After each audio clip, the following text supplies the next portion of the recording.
Hello, everybody. Um, hadn't been live in a while, and no, this is not my hair. It's a wig, but it's my pretty blue and purple one that I got recently, which it does have bangs, but I don't like hair in my face,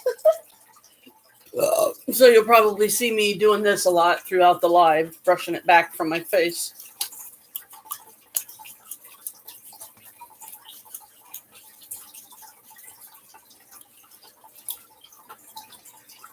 Just drying the stuff quicker. That's why I do this with my hands. It evaporates quicker. Well,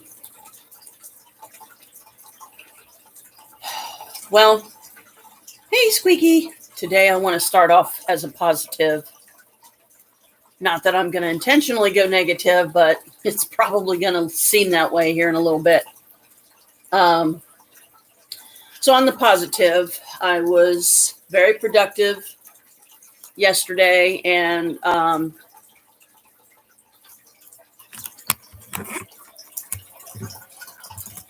got that cleaned off. Remember how messy that table used to be in that giant box? And, well, that's gone.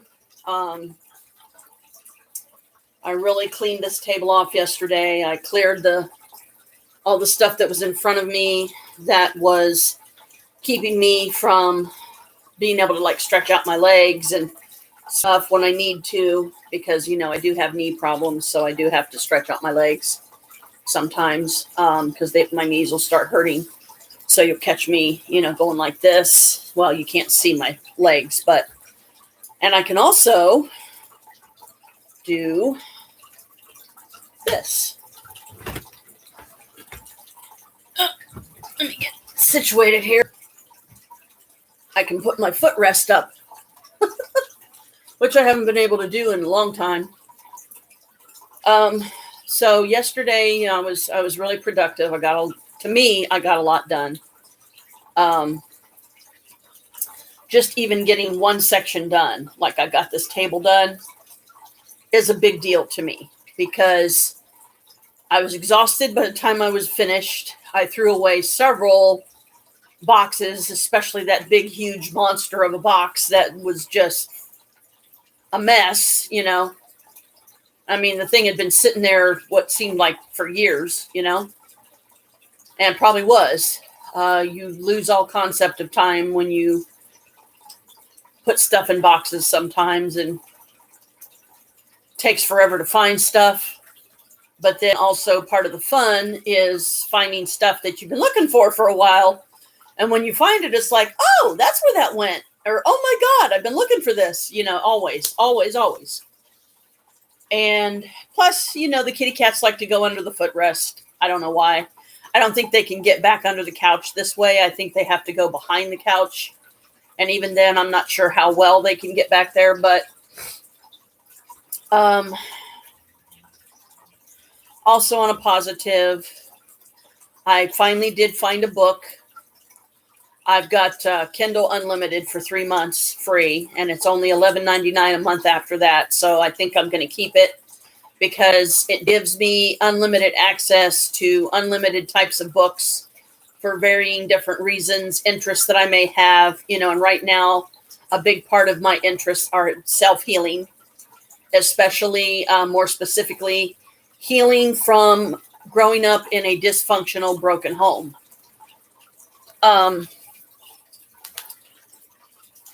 Which was not easy, and getting in touch with my inner child and letting her come out and play again, and also treat her as my little girl, because she is, you know, she's the little girl inside me. You know, we all have an inner child. And this one section of the book very early on, because I read through several pages before I got this really weird feeling. It was either in my heart chakra or my solar plexus or a combination of the two. And it started literally making me ill. It started making me feel too uncomfortable. So I thought, okay, I need to stop. One, I need to drink some water. So I did that, and that helped. And two, I'm I'm jumping the gun too much. I'm going, I'm trying to do too much at once. So I backed off a little bit. I went back to the beginning of it and I wrote down some key points that it suggested, because this is a workbook. And I can't think of the name of the author right now or anything, but I'll try to get it on here at some point for anybody else that maybe thinks they could benefit from it, that either went through it themselves or knows somebody that did.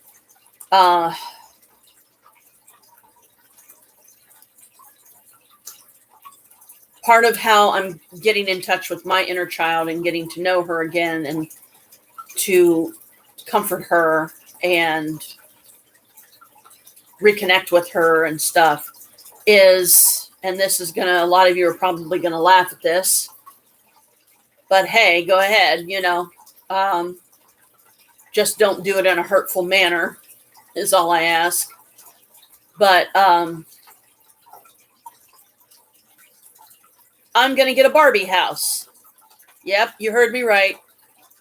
I'm gonna get a Barbie house because, and this is from suggestions of, this is some of the steps towards getting in touch with your inner child, acknowledging your inner child again and letting them know that they're still very much a part of you. And in my case, how sorry I am that I have felt her sadness for so long and like she didn't exist. But every time I do this, every time I dress up, every time I put on one of my fun costumes or whatever, to me, that is enjoying and embracing my inner child and acknowledging her and playing, just being playful, The last time I had a Barbie house of any kind, I was literally a little girl myself. And it was all the way back in the 70s and 80s. And it was when my mom was with this guy named Bill McCullum. Bless him. He's no longer with us. That would have been like the best dad replacement that I could ever hope for. And we had a lot of good Christmases with him. And it wasn't just about the money either. It was the feeling of wholeness again, the feeling of being a family again. And I could tell that him and my mom truly loved each other, even though I was just a kid. I could tell they truly loved each other. And my mom has shared various stories with me throughout time about, they almost got married a couple of times while they were out running around, just doing things they enjoyed doing, like going to horse races. Bill was he worked at a greenhouse of some type, and that's how Mom met him. And he bought me a Barbie townhouse that was 2 levels high, and it's one of the really old ones. And I have literally tried to find the very one that I had back then, but it was so long ago. I'm sure I've found some close ones that I can't say that it's the exact one that he got me, but it had plastic columns. Each one were about maybe yay tall, and they would hold up each floor. The floors and the background was all cardboard. It had a plastic elevator. I think it was either white or yellow, that was on the outside of the house, the townhouse. And it was literally, you could fit your Barbie in it. You could open it up, put her in it, close it, and then you could take this string and you could literally pull the string, and it was, to make the elevator go up, and then you take your Barbie out and put her on the other floor or whatever. Love that thing. It was more precious to me than anyone will ever know. And I was absolutely crushed when it got destroyed. I don't know exactly what happened to it or how or why it got destroyed, but it did. And the ones that I have found in that era now are well over $100 to try and get one. And I'm like, whoa, okay, that's a bit steep for this Cappy's pocket. But then, I did some looking around here recently when I started with my workbook. And my point being, they say that part of how you start the healing process and reconnect with your inner child is ask them what they want. Something they would like, as if you were that kid again, because you still are that kid inside. You've got to acknowledge that kid. And I said, what do you want, sweetie? And I heard Barbie house.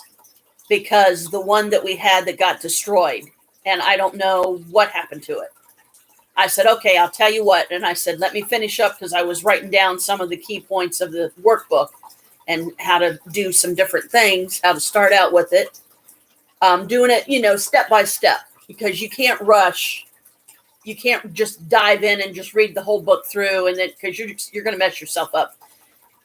Within the first couple of pages, especially when it got to the part of writing a letter to your little girl and getting a photo of yourself, not just some random kid, you as a child. In my case, it would be a 4-year-old, and get her some flowers, get her a nice, pretty bunch of flowers, and, let her enjoy those, put them by her frame, by the picture, get a nice little frame to put the picture in, get her some flowers. And then I heard Barbie house. I said, okay. I said, you let me finish this up, sweetie. And I was talking to her as if it was my own little girl sitting here right next to me, like a mommy would talk to their little girl. And I said, we'll look at Barbie houses. And I heard this very resounding in my heart, in my head, in every part of me. Okay. So this was real, guys. I'm not bullshitting here. And so she was sitting beside, this is how I felt it. She was sitting beside me, and I went through and I did what I had to do. And then we started looking at Barbie houses, and I found one for $44 and something. Now that's more than half of the one that was well over 100 that I was trying to get to replace the one that I'd lost all those years ago that I really loved. Hello, lurker, whoever you are. No trolls here. That's all I ask. If you can come and be supportive and be cool and be chill, great. If you're going to be mean, just go somewhere else, please, because I don't need that here. I don't want that on my channel. And I only say that because it's showing that one person is on here, but it's not showing a name or anything. So I don't know why it's not showing who it is, unless they don't want to be known. Because this is a public thing. So anyway, the inner child. When I got to the part where it said write a letter to that little child, and because you got to go back to how a little child, you got to write a letter that a little child would understand. You can't write it from an adult perspective. You got to write it from a child perspective in a way. So I thought, okay, what would be a good way to do that? Now I haven't written the letter yet, but when I got to that point, and this was like within the first couple of pages of this book, I started crying. And I mean, full blown crying, and my gut started jumping. So I knew that I had hit something, that I had struck something that needed to be struck. So I'm getting a Barbie house. Don't make fun of me. I don't need meanness. Like I said, I'm getting a Barbie house for that little girl, for that inner child. And I'm going to, I'm even going to get a brand new Barbie, because I've got a bunch of Barbies around here somewhere in a box that I don't know. I'm not sure if they're in the closet up here or if they're downstairs in the basement, and I don't feel like searching for them. And I equally don't feel like driving myself crazy trying to find them.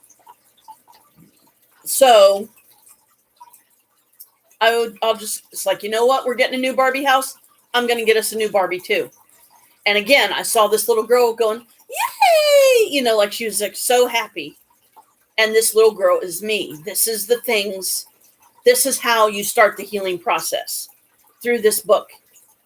And because as we grow up, and especially growing up in a dysfunctional, broken home, you forget those things. You forget the joys of what it is to be a child and to have a new Barbie house and the fun of playing with that Barbie house. And yes, when I get it, I'm going to find somewhere to set it up, and I'm going to play Barbies with my little girl.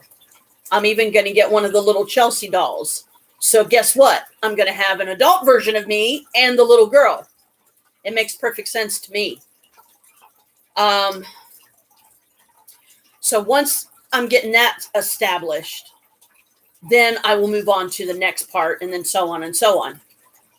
Because when you're, at least from my perspective, being the youngest of 3, and you grow up in a situation like I did, I've never just said, oh, poor me, poor me, poor me. No, I've always felt like, Dad, how could you do that? How could you be the way you were with this family, your family? How could you treat us the way you did? How could you treat Mom the way you did? How could you be so mean and hurtful and just, just violent and abusive and all that negative stuff that my dad was? And he destroyed our family. He literally destroyed our family. So I grew up with two siblings, as you know, and I've said a million times that I have always felt like I was the outcast because they got the crap beat out of them. I didn't. My mom refused to let my dad touch me because she already saw how badly it had damaged the children that she, the other two that she already had, and then me as a baby, and certainly how much it had already damaged her at that point. And she was not going to let him do that to me as well. So she's like, you touch that baby, I will kill you. And she would have. She would have killed him. She would have killed him to defend, protect us and protect herself. And it would have been self-defense because my dad was that violent and abusive.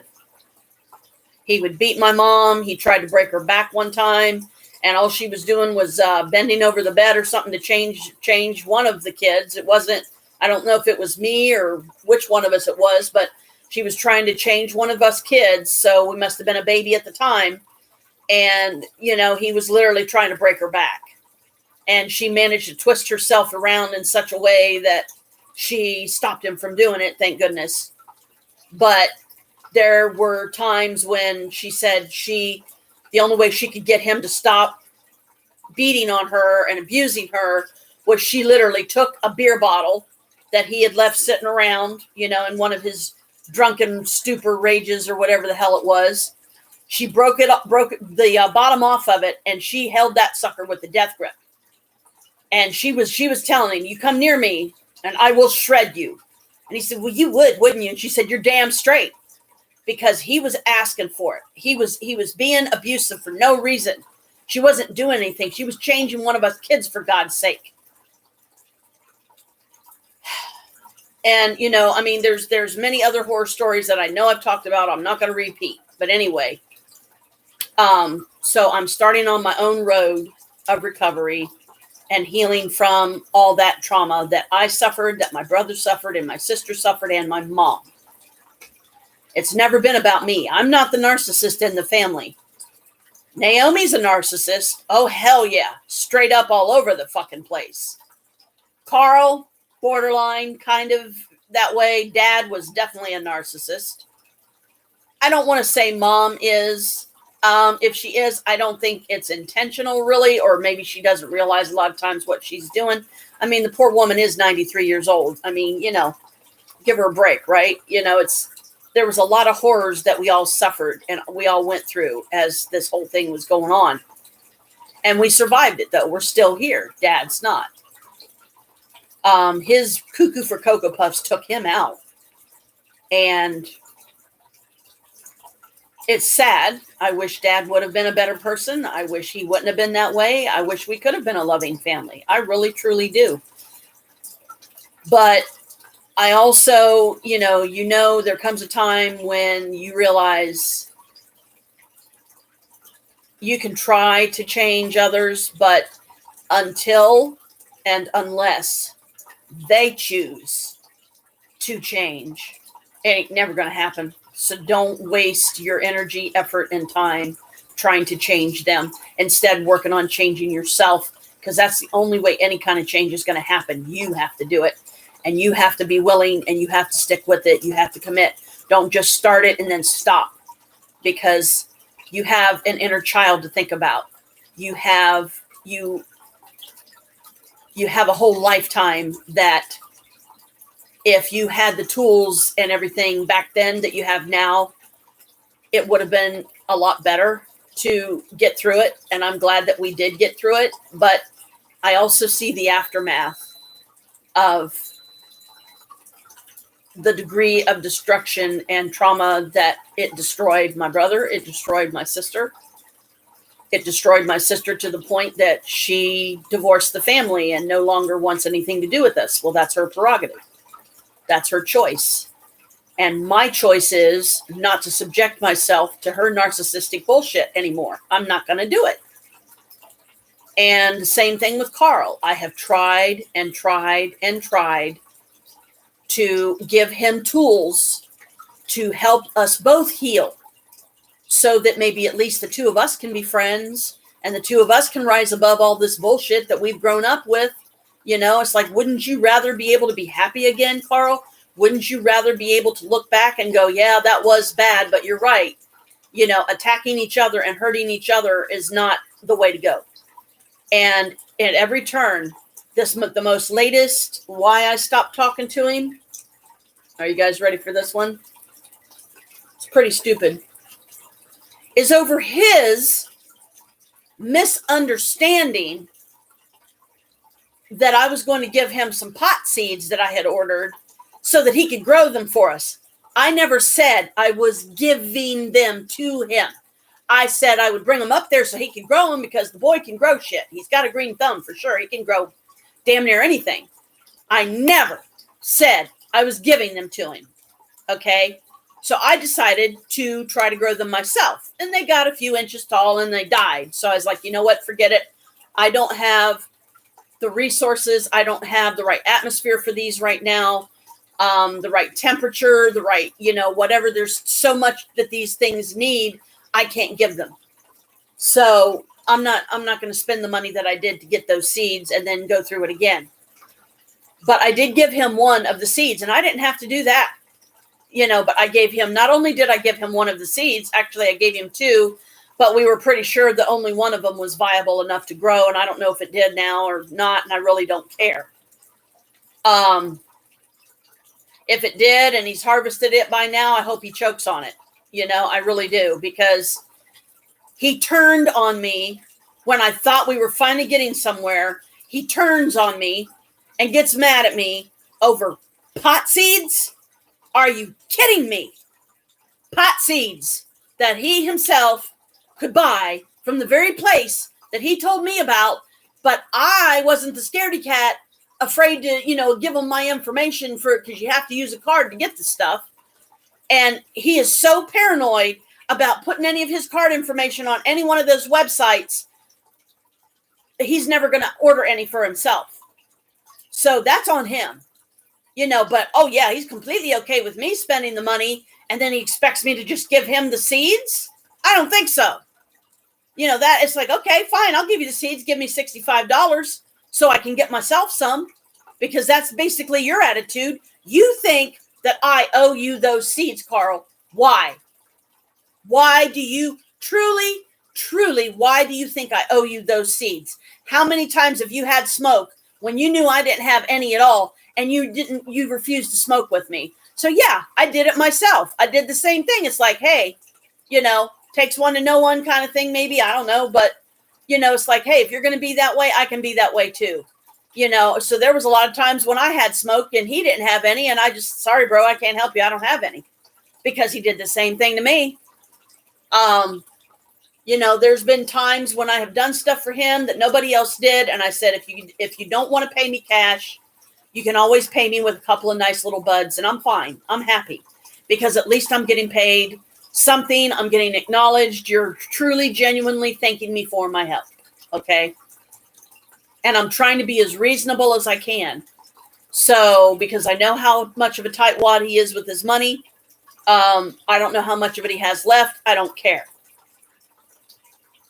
But he calls mom all the time. I'm glad he does. I hope that he, at some point, does try to have at least some kind of a decent relationship with our mother, because we don't know how much longer she's going to be here. Every day is a blessing. Excuse me.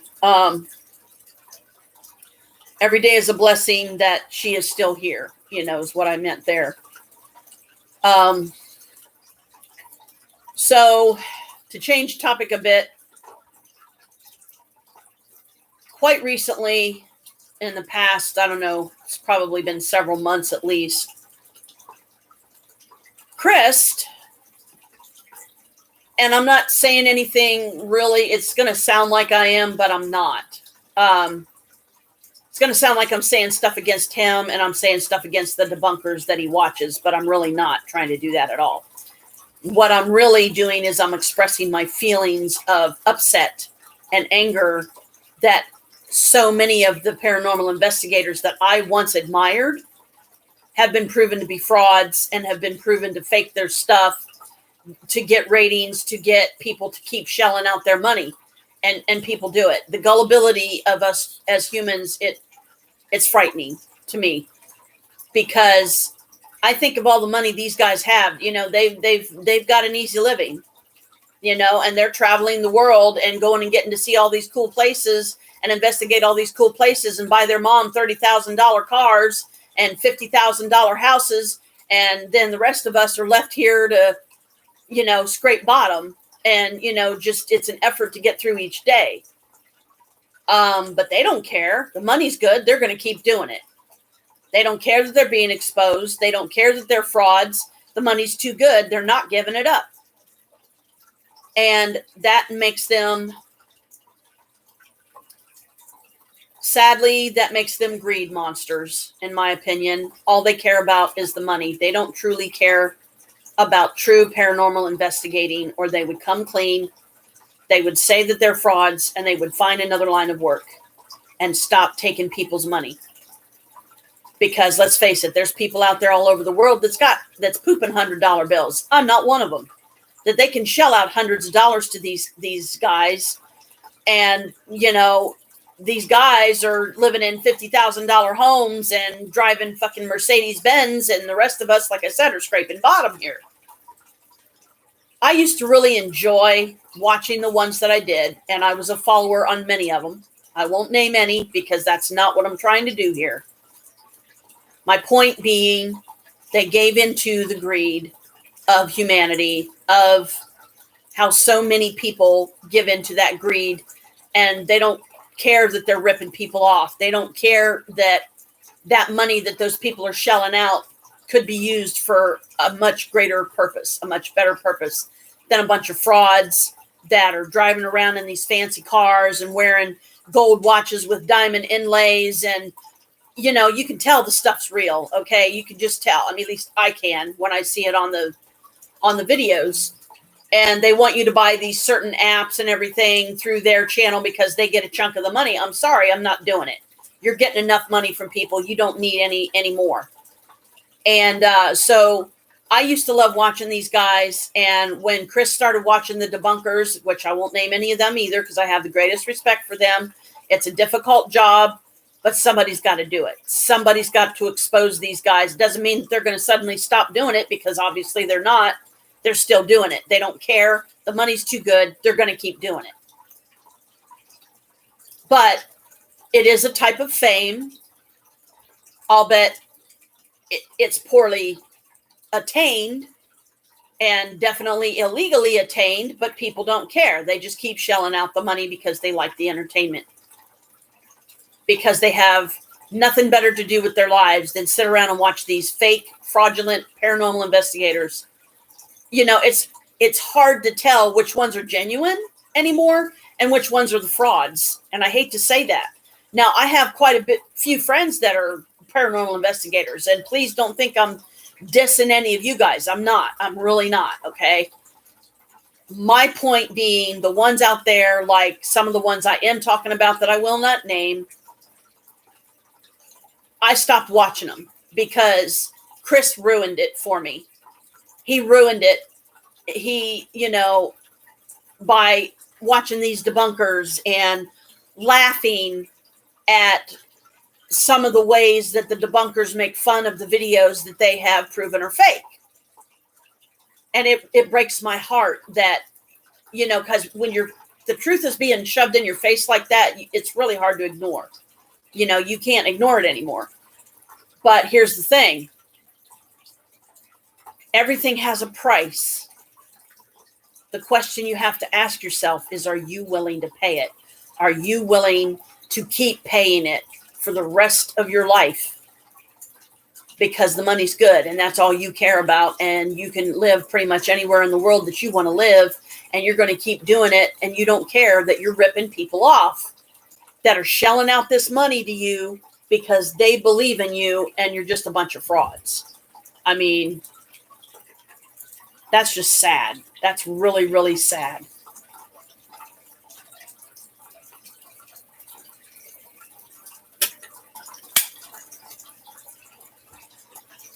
And, you know, it's when and if I ever finally start paranormal investigating,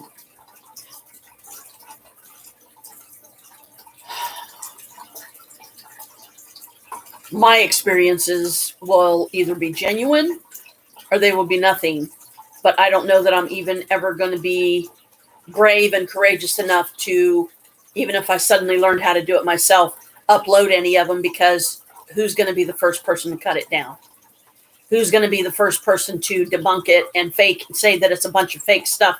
And then that's going to hurt me, because there's too many of them out there that are fake. So that means all of us are, you know, and that's kind of how it will make some people feel. Like one of them in particular, and I know there's more than one that have checked themselves into rehab. I'll just, you guys, for those of you that truly know me, you know who I'm talking about when I say this, but I'm disguising his name because, again, I'm not here to point, you know, to name names and to place blame. And, you know, I'm just being real myself in a way that a lot of them, if they knew who I was talking about, they'd be like, you know, they don't care. They're like, that's just another hater. Move on. You know, we're nothing to them. We're no threat to them. They've got all that money and they've got all those followers that are shelling them out hundreds of dollars a day. They don't care about one or whatever, like me or a dozen of us or a million. They don't care. Sigby,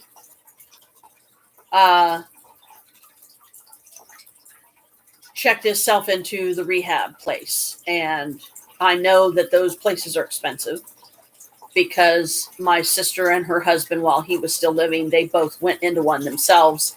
And I don't even know what their bill came out to be. But I know that it was probably quite a lot. But here's the thing. I still commend Sigby for doing it. I hope that he's still recovering, and I hope that he is staying away from the alcohol for his own sake and for the sake of his body. You know, not destroying his body or his organs or anything, you know, especially if he hopes to be a father someday. But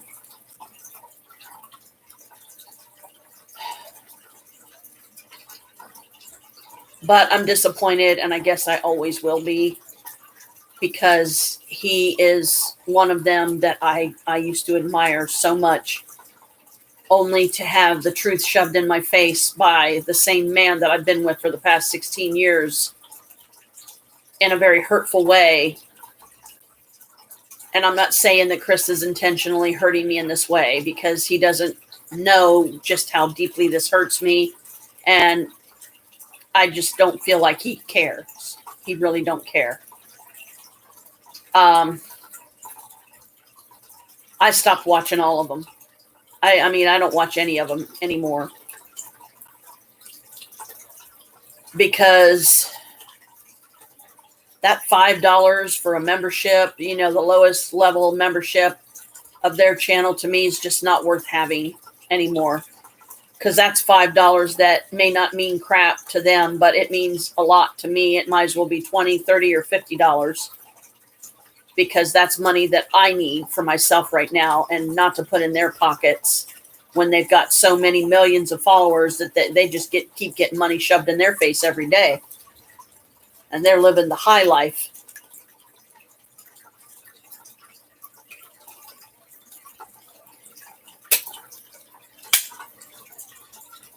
And I can't help but wonder what Sigby's price is going to be in the end,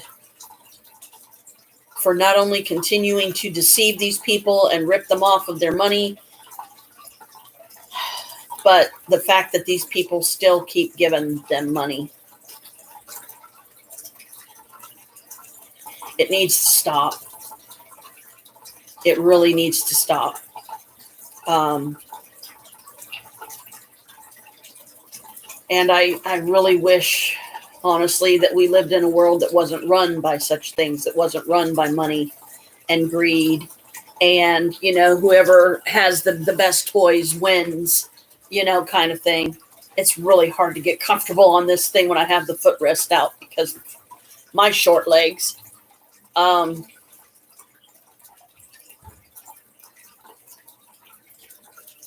So in a way, I'm kind of torn between, and I can't say anything to Chris about it because it would just cause a problem. But when he's watching his debunkers, I would rather him just, put on his headphones so I don't have to hear the stuff. Because it's been shoved in my face quite enough, and I just don't want to hear it anymore. It's hurt me enough. I don't want to hear it anymore. And again, it's not because he's watching the debunkers. It's because of the truth of the matter that they are frauds. The ones that are. And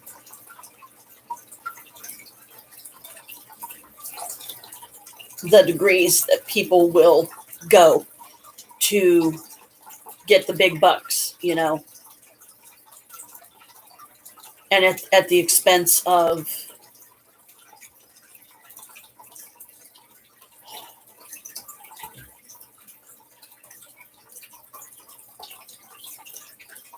others that are gullible and vulnerable enough to believe in them to give them the money in the first place.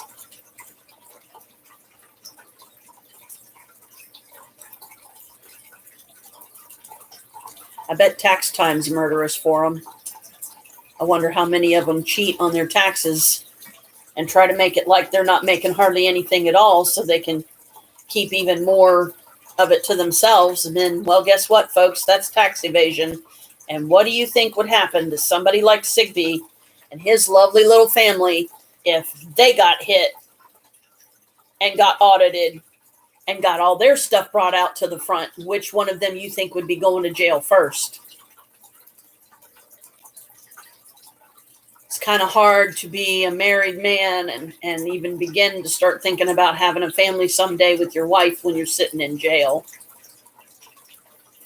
There's always a price. And it's frightening to think of what Sigbee's price is going to be.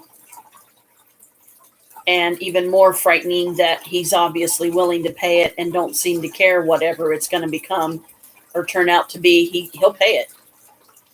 It's like, okay, so the devil might as well have just walked right up to you in the guise of a human being and made you sign a contract in your own blood that you'll have all this fame, you'll have all this money, you'll have all these great things.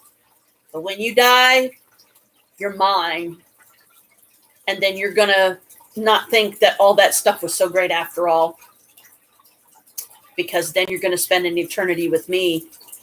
And there ain't going to be no happy. There ain't going to be no nothing but misery and hell and all the bad things and all the whatever, Sigbee perceives hell to be.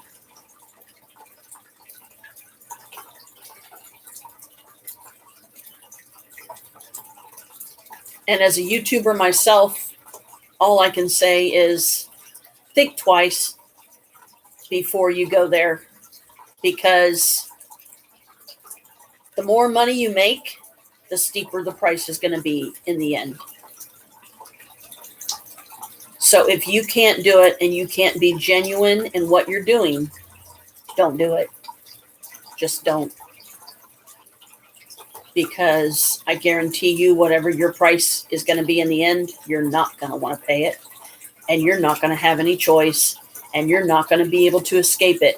It's going to come for you.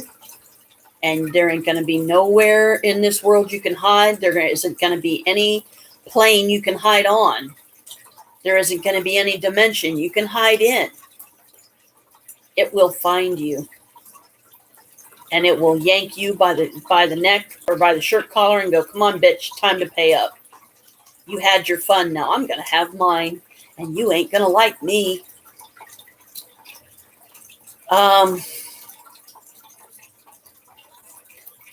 It's very alarming, the way of the world. You know, it's really, it is. I'm ready to move to Saturn. I don't know about you guys, but I'm serious, man. I'm ready to move to Saturn and just put me up a little space house and be done with it. If Saturn would even be inhabitable, I don't know. I probably wouldn't be able to be in this physical human form. I'd have to be some other type of energy altogether to do that.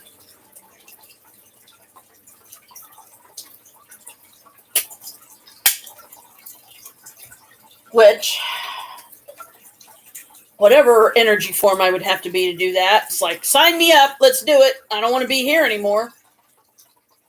Not in this messed up world. Okay. Time for some happy. Like, you know me, I try to balance. When I'm talking about negative stuff, then I try to turn around and I try to throw some positive in there. And yes, as always, I truly am thankful for all of my followers. However few of us there are, I'm thankful for all of them. Just don't hurt me. Don't hate me. And whoever the lurker was decided that they heard all they wanted to hear and left.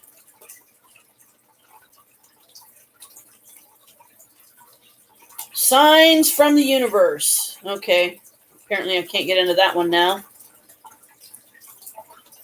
Ancient wisdom. Let's see. Should we do a 1, a 3, or a 5 card? I like to do 1 card dailies because they're the easiest. They don't take near as long to read or anything. So, yep, let's do a 1 card because I did these yesterday. Okay, give me a minute to get into the zone.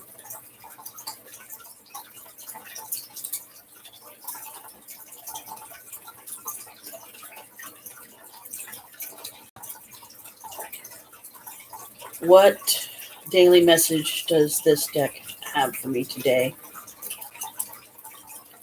Let's go this way.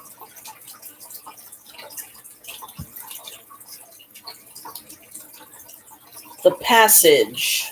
Move forward, and it's reversed. When reversed, the passage becomes difficult to travel through. You must move on, but you may have attachments to your past or obstacles in your way. There is no way but forward in this case, and going back is simply not an option. That makes sense. That's exactly what I'm going through right now. But at least, and then I always write my 1 card daily, or if I do a 3 card, I'll put my 3 card daily, and I save it, so if I feel the need to refer back to it, I can. And let's see, I've got 1, 2, 3, 4, 5, 6, 7, 8. I've got, 3, 4, 5, 6, 7, 8. Yeah, I've got 8 other decks. These are just strictly decks on my phone. Okay, is there any other? Some days, like yesterday, I did 1 from each deck. But I'm not going to do that every time. Let's see what Michael has to say. Okay, Michael, do you want me to do a 1, 3, or 5? Because I'm trying to keep it simple.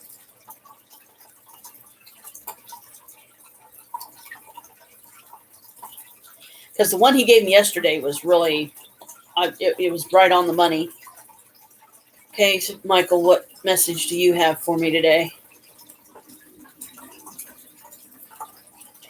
Auric Field Protection. Protection Rose. Oh, that's pretty. Archangel Michael guides you to visualize a beautiful protection rose to sit on the edge of your aura. Okay. This shield is symbolically presented to you by Archangel Michael as a powerful tool of protection. As an energetic being, the regular practice of protection techniques is paramount in maintaining spiritual and physical health and well-being. Archangel Michael, the great warrior, stands beside you as your protector always. He asks you to consciously protect yourself every day. Part of this conscious connection is requesting his presence and assistance around you. Yes, please. By calling Archangel Michael calling him in every morning, you strengthen your connection with him and tune into his vibration. Okay, then I'll start doing that.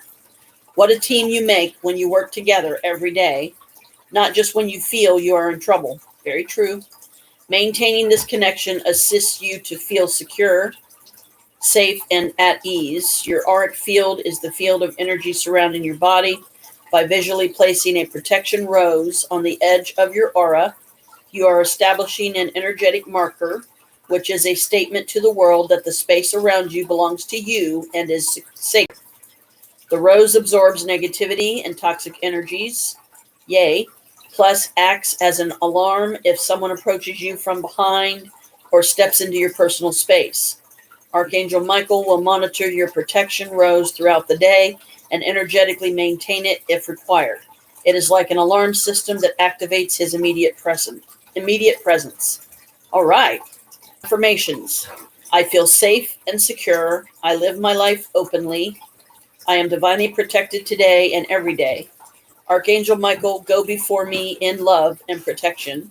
I know I am safe. Archangel Michael watches over me always. Alternative meanings. Time out in your own space. Respect others' personal space. Remove yourself from toxic environments. Trust your intuition. Reiki healing of auric field. Sounds good to me. So that's something I need to put in my weekly planner.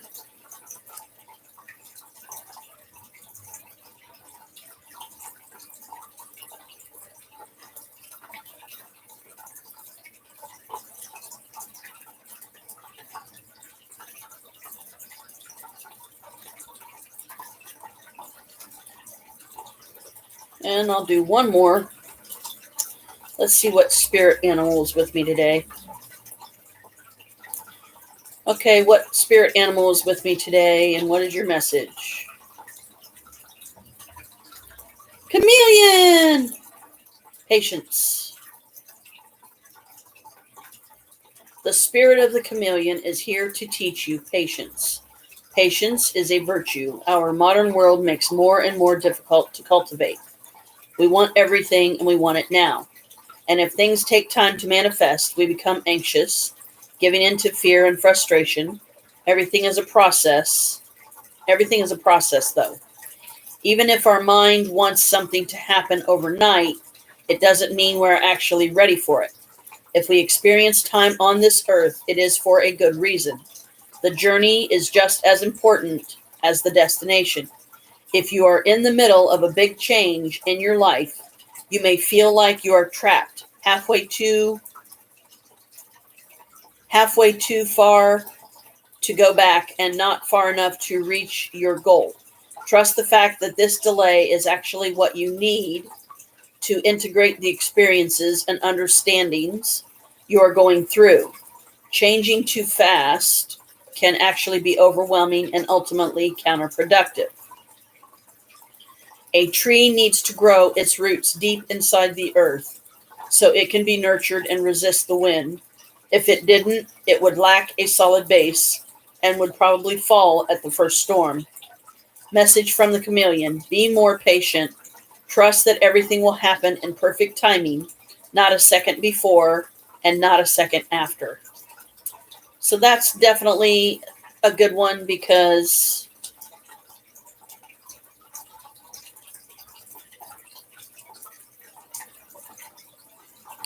and then I got to plug my phone in because it's about to die.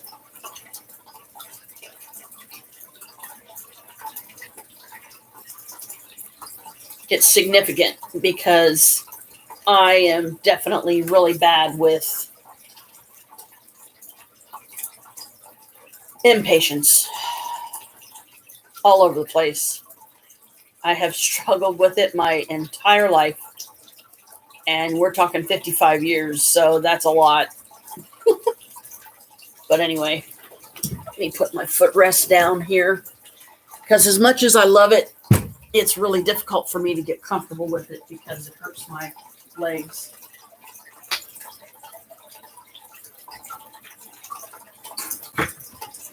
because I'm just too doggone short.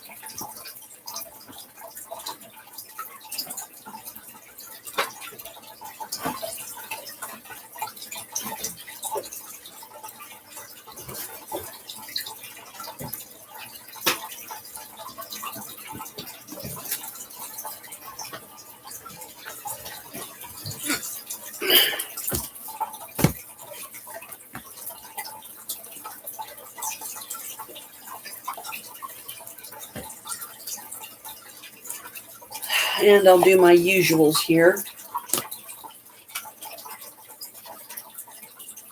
I don't know if Chris just came in for a minute and went back out or what, or if he even realized I was doing a live.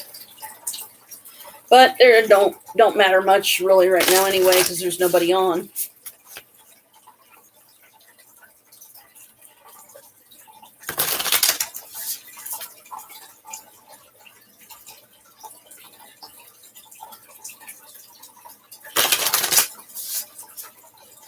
These are the affirmation cards.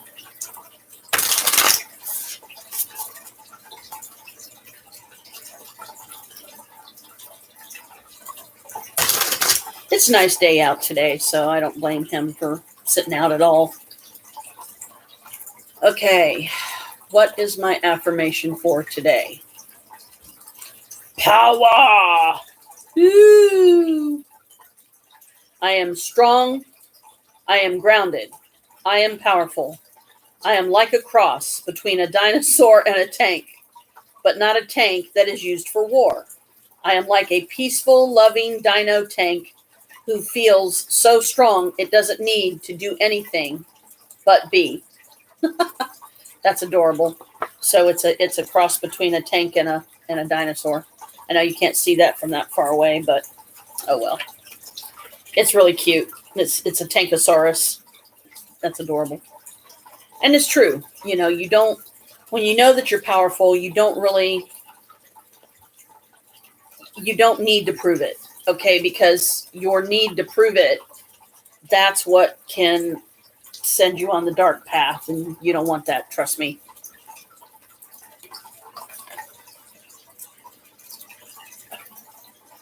Because when you're powerful and you feel an overwhelming urge to prove it, that means that you expect something from others. You expect to be acknowledged as very powerful, and you expect people to, I don't know, bow down and worship at your feet.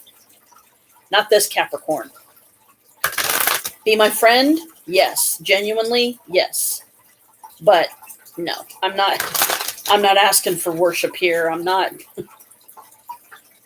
Just be my friend. Just be cool, be chill. When you come to my channel, you're either going to love what I'm doing or you're going to hate it.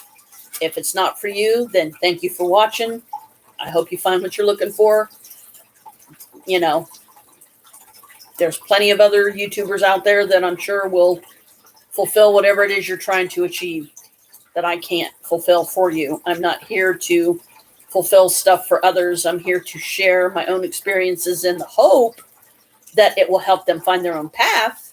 Yes, but that's just selfless love to me. That's exactly what Yehoshua would do if he was here with us still. Okay, what does the Green Oracle have for me today? Respect.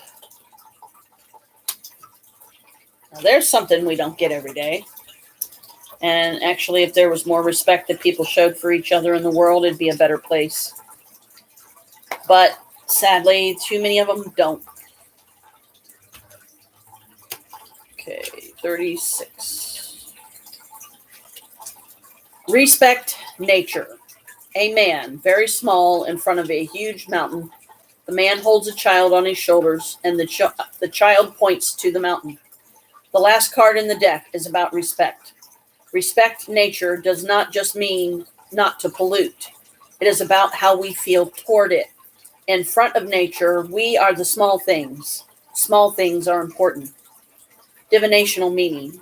We can be a small thing. Small things are important. Teach how to look at the horizon. Do not fear the infinite. And I think that's a nice message.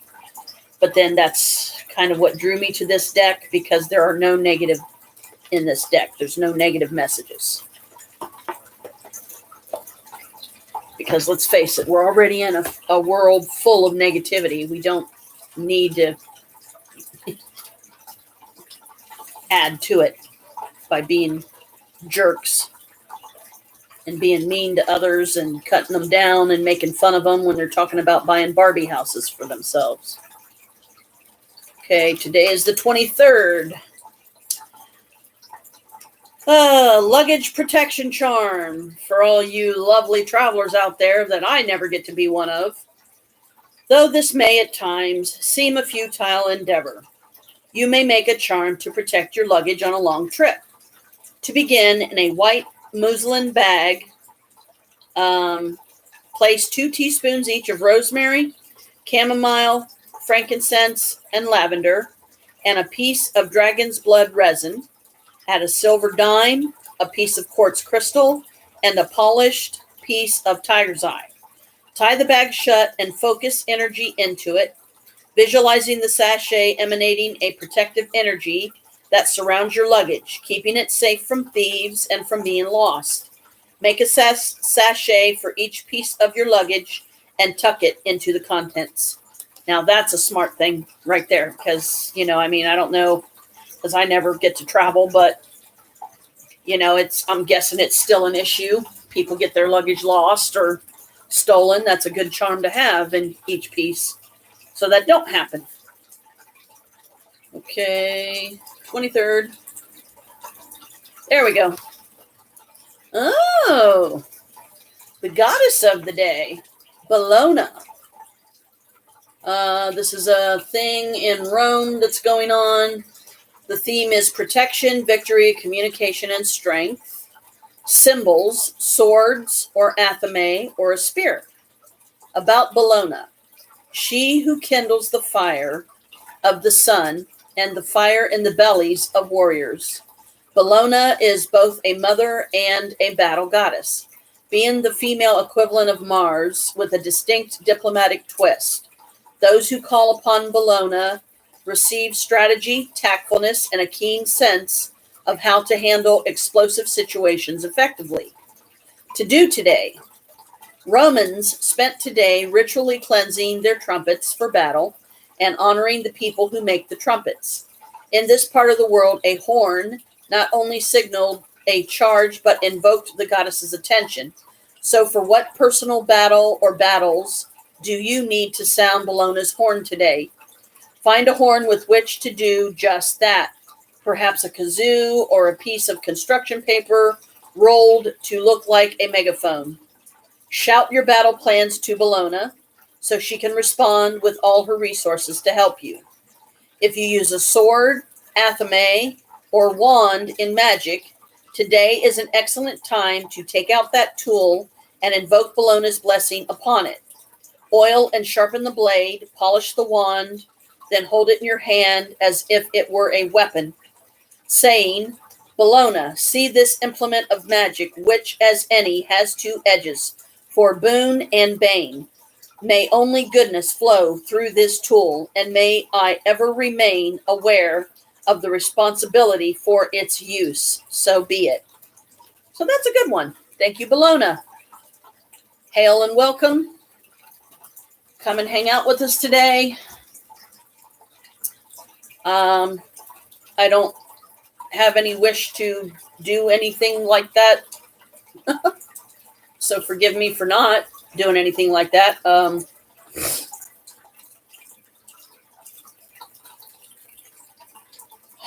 I do actually have an athame. This is a bone athame. This whole thing is made of bone. And I'm sure that no animals were harmed. And I don't know what kind of bone and what kind of animal it was from. So I have no idea. So let's do this. Why not? I don't want to insult her.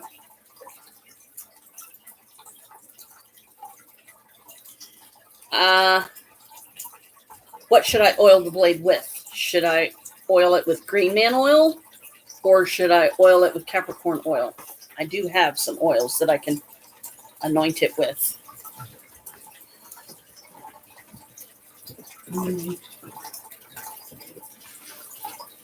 Oh man, this thing's getting heavy. I've got so much stuff in this thing now. Ain't even funny. This. See how full of stuff it is? I mean, this thing's, I'm guessing, probably about maybe 15 pounds or so by now. And that's just a guess. And yes, we'll do the dragons. I know my dragons love it when I read from them. And besides, I haven't taken these oils out since I did my healing ritual recently for Boo. So any of you that know me, that are truly my friends, that have known me for years and that know Boo and have seen him on here countless times, help me out, Bologna. Which one should I use, Green Man or Capricorn? Green Man. Okay, that was pretty instant. Okay, that works.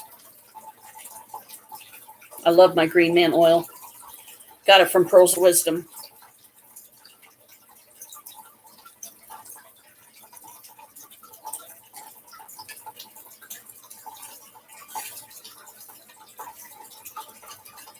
Yeah, it makes sense too, because Green Man is of the earth.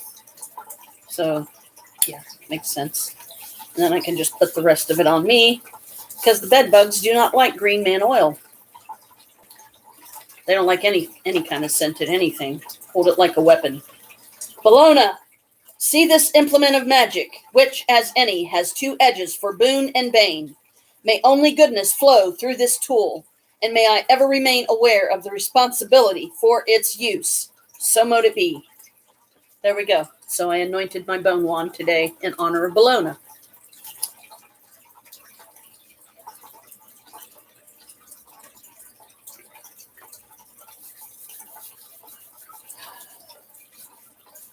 Okay, Bologna, where do you want me to put it? Now that I've anointed it. On the altar? Which I can't get to.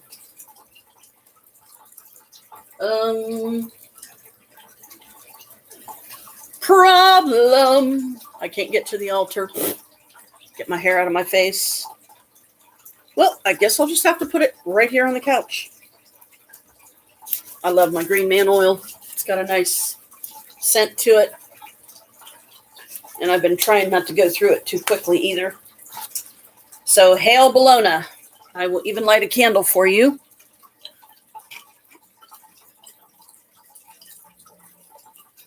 Which I haven't done in a while.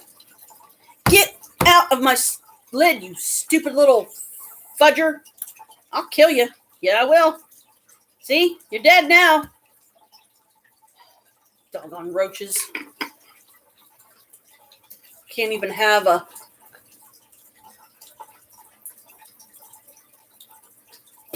I'm going to have to put a headband on or something.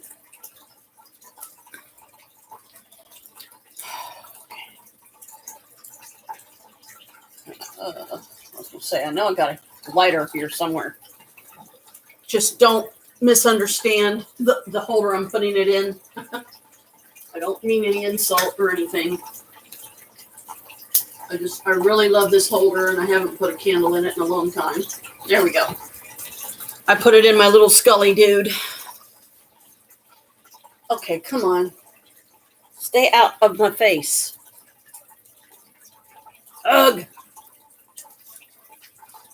I don't like when my wig falls down on my face. Okay.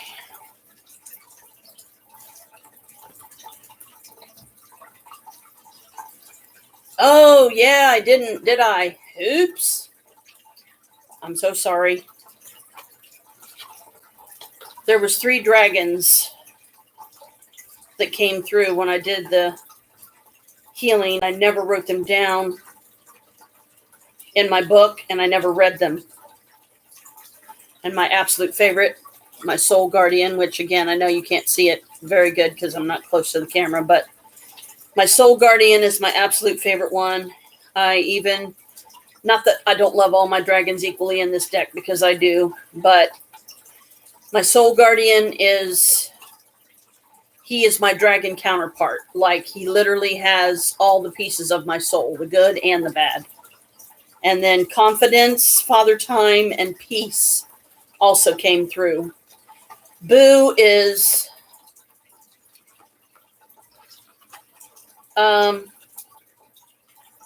he's way too skinny.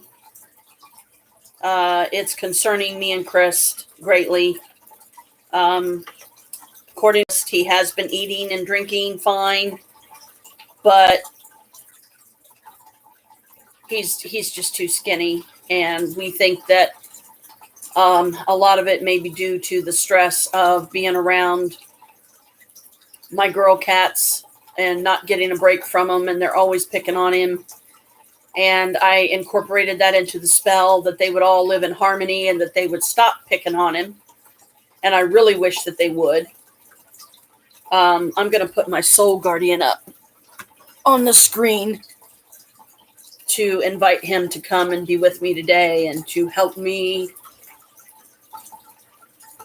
produce some good content. So this is educational and, a little entertaining, but it's not fake. It's just me being me.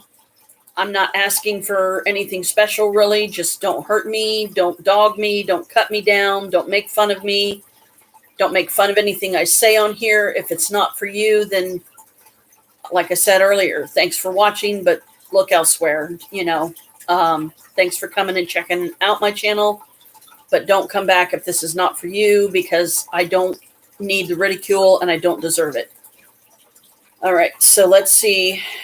And I don't know if I even wrote these guys down in my book or not, because I have a book in here that Brooke got me that's for 3-card spreads. Okay, confidence. Page 60, and he is an Earthwalk dragon.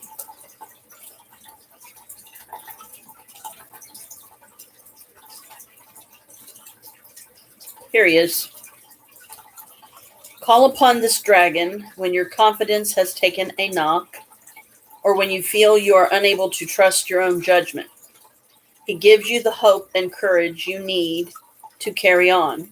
Yes, please. He encourages you to dig deep and take the next step. Yes, please. He will be beside you all the way, supporting you as you go. He has beautiful dragon energy you can call upon in times of personal crisis and need. Yes, please. Confidence is an awesome dragon to work with, but be warned, he can also be forthright. He says you can't sit there wallowing in self-pity. You have a job to do, so get on with it. He continues, you have many talents to draw upon and use. Yes, you have taken a few knocks and bruises along the way, but that is life. Your infinite abilities are yet to be explored and uncovered.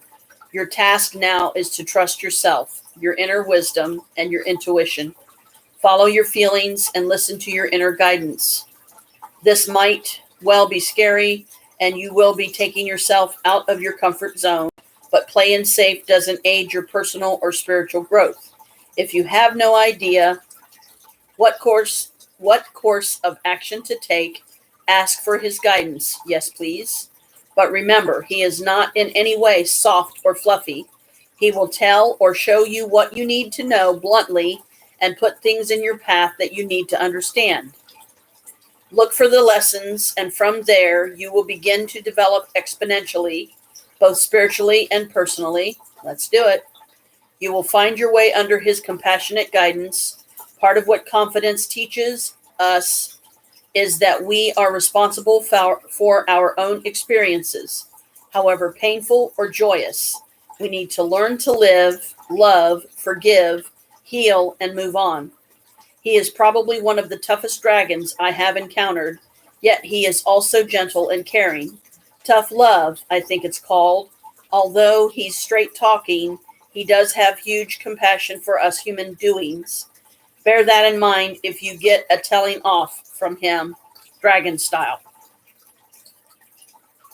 And for a impatient procrastinator like me, yes, I can truly appreciate someone like confidence. Okay, Father Time. He is page 54.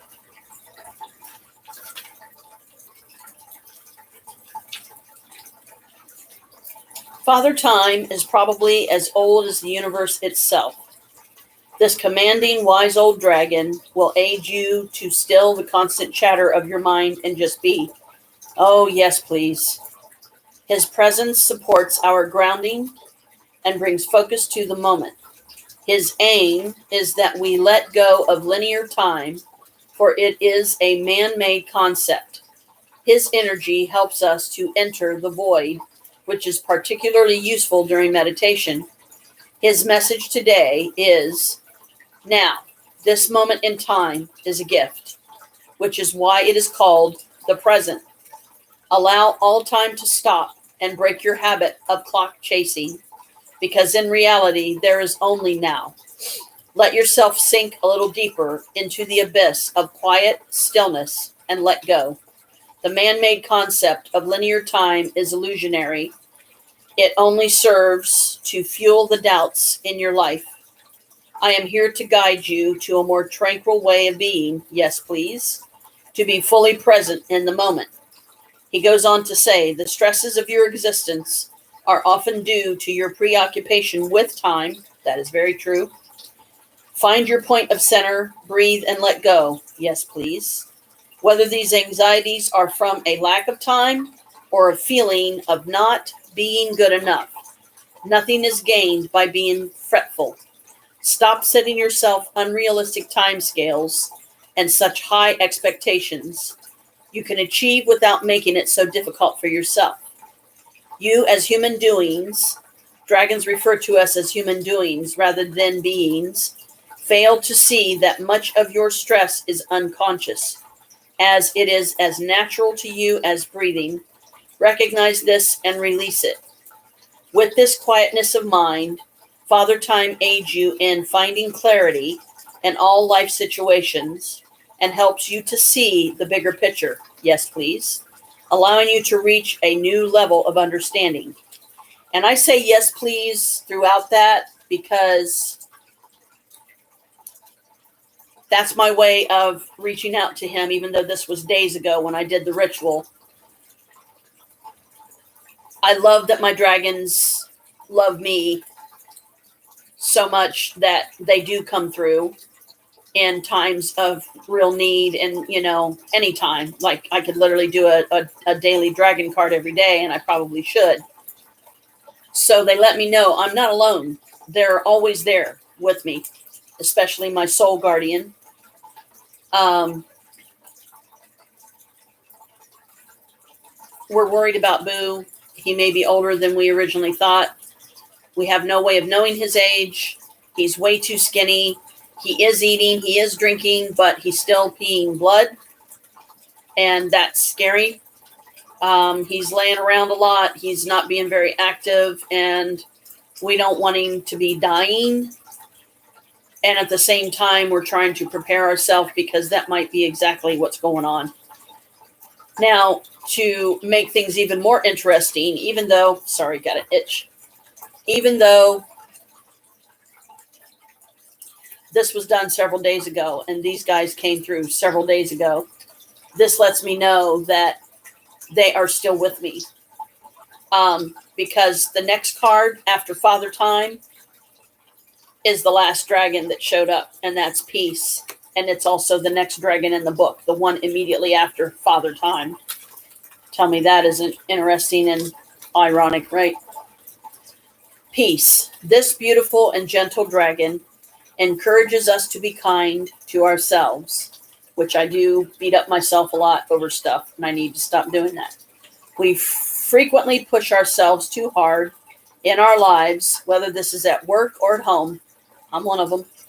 We forget who we truly are and can miss the beauty in life as we become self-absorbed. This dragon's energy guides us to an inner tranquility, helping us to feel and trust that everything is fine. Finally, we begin to see and understand the beauty and lessons in all things. Although incredibly powerful, this tranquil dragon brings the energy of gentle bliss, like the early morning summer sign, giving us a sense of completeness we previously lacked. If she has come to you today, her message is this: allow me to pull together your scattered energies. Oh, yes, please. Please do. So that you can feel a sense of peace enter your soul. Every situation has a legacy, but alas, occasionally it can take a little time to appreciate or understand this fully. Let my presence help release any negative feelings for you. For you are truly a creator and are immensely powerful.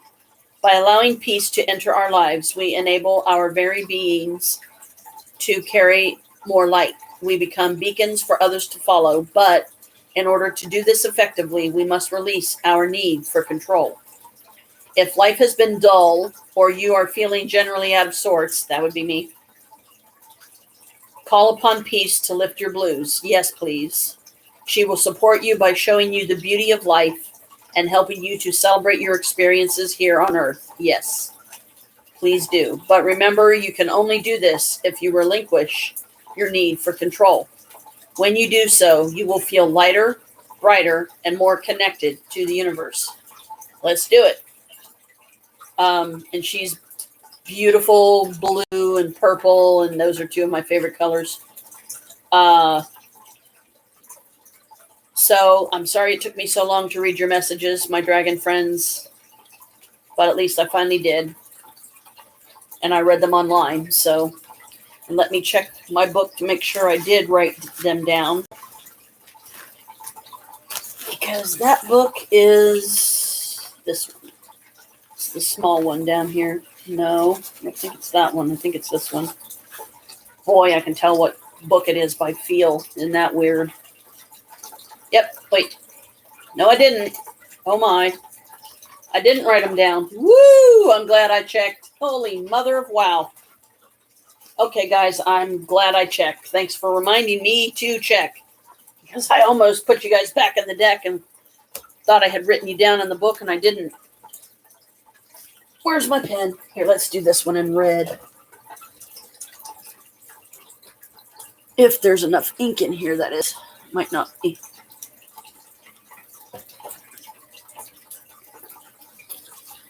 I thought I'd written these guys down, but I didn't.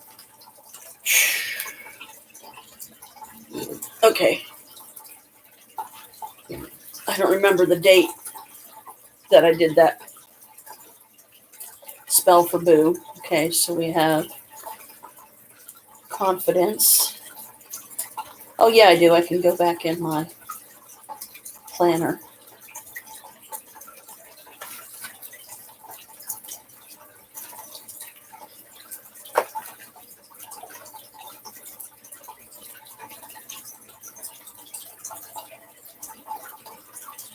And Father Time also has another meaning for me because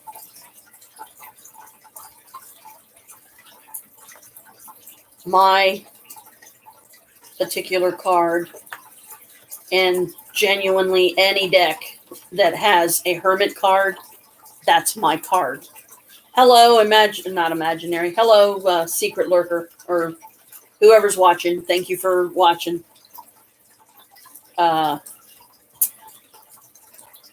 Okay, now I can put these guys back in the deck.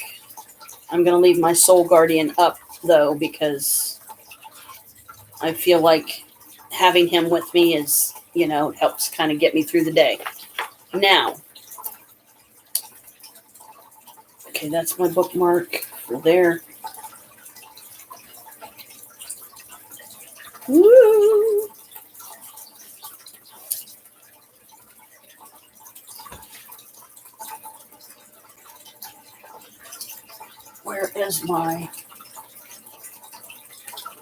Where did I put my planner? Is it still? Oh, should still be down here. I think I put it back in here. Yep. Oh, crap. Turn up my book so I can see what date I did the healing spell for Boo.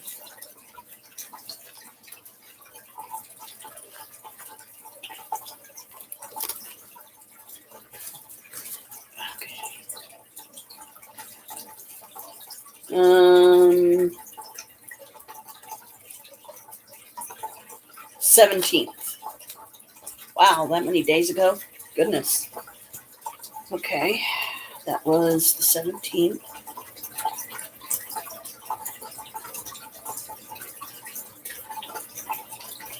Time, I don't remember.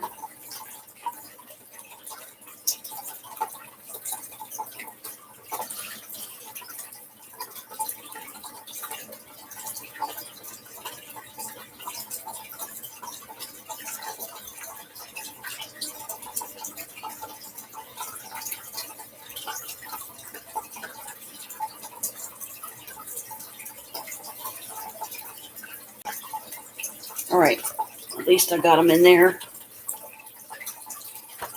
I don't worry about writing down the interpretations because they don't give you enough space to write all of it down. I would have to literally write a notebook page for each one. And I've got other stuff in this bag. I kind of sort of made my own sort of witch bag. This is my Year of the Magical Dragon.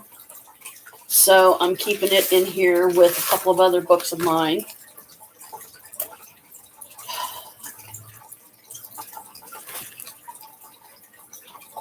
Let's see.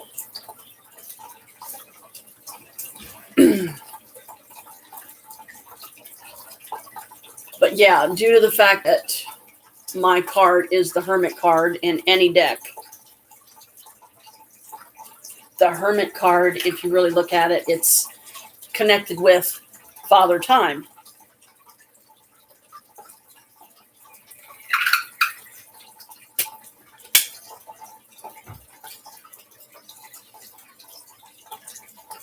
And I didn't even... Oh, I forgot to do the dragons for today. Focus, Janet. See what different ones come through. So I put my book back too soon, but oh well. My dragons understand my silliness and forgetfulness. Because when you have a lot on your mind, it's easy to forget other stuff, you know.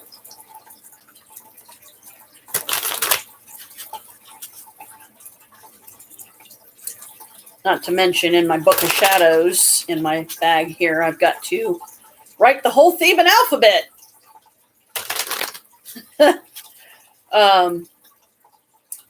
Because some highlights of the spell that I did for Boo was basically an attempt at, and I really genuinely hope it works, a weight transference from me to Boo of at least 10 pounds, because I'm trying to lose the weight anyway, and I would rather the energy go for a useful cause, and Boo really needs it. We need to get some healthy weight on him, and I think 10 pounds would be decent for him. It shouldn't be over much, and it shouldn't be like too little or too great, but a lot better than what he is right now. I mean, I could pick him up and hold him with one hand, guys. He's way, way too skinny. And he throws up a lot, and that scares me.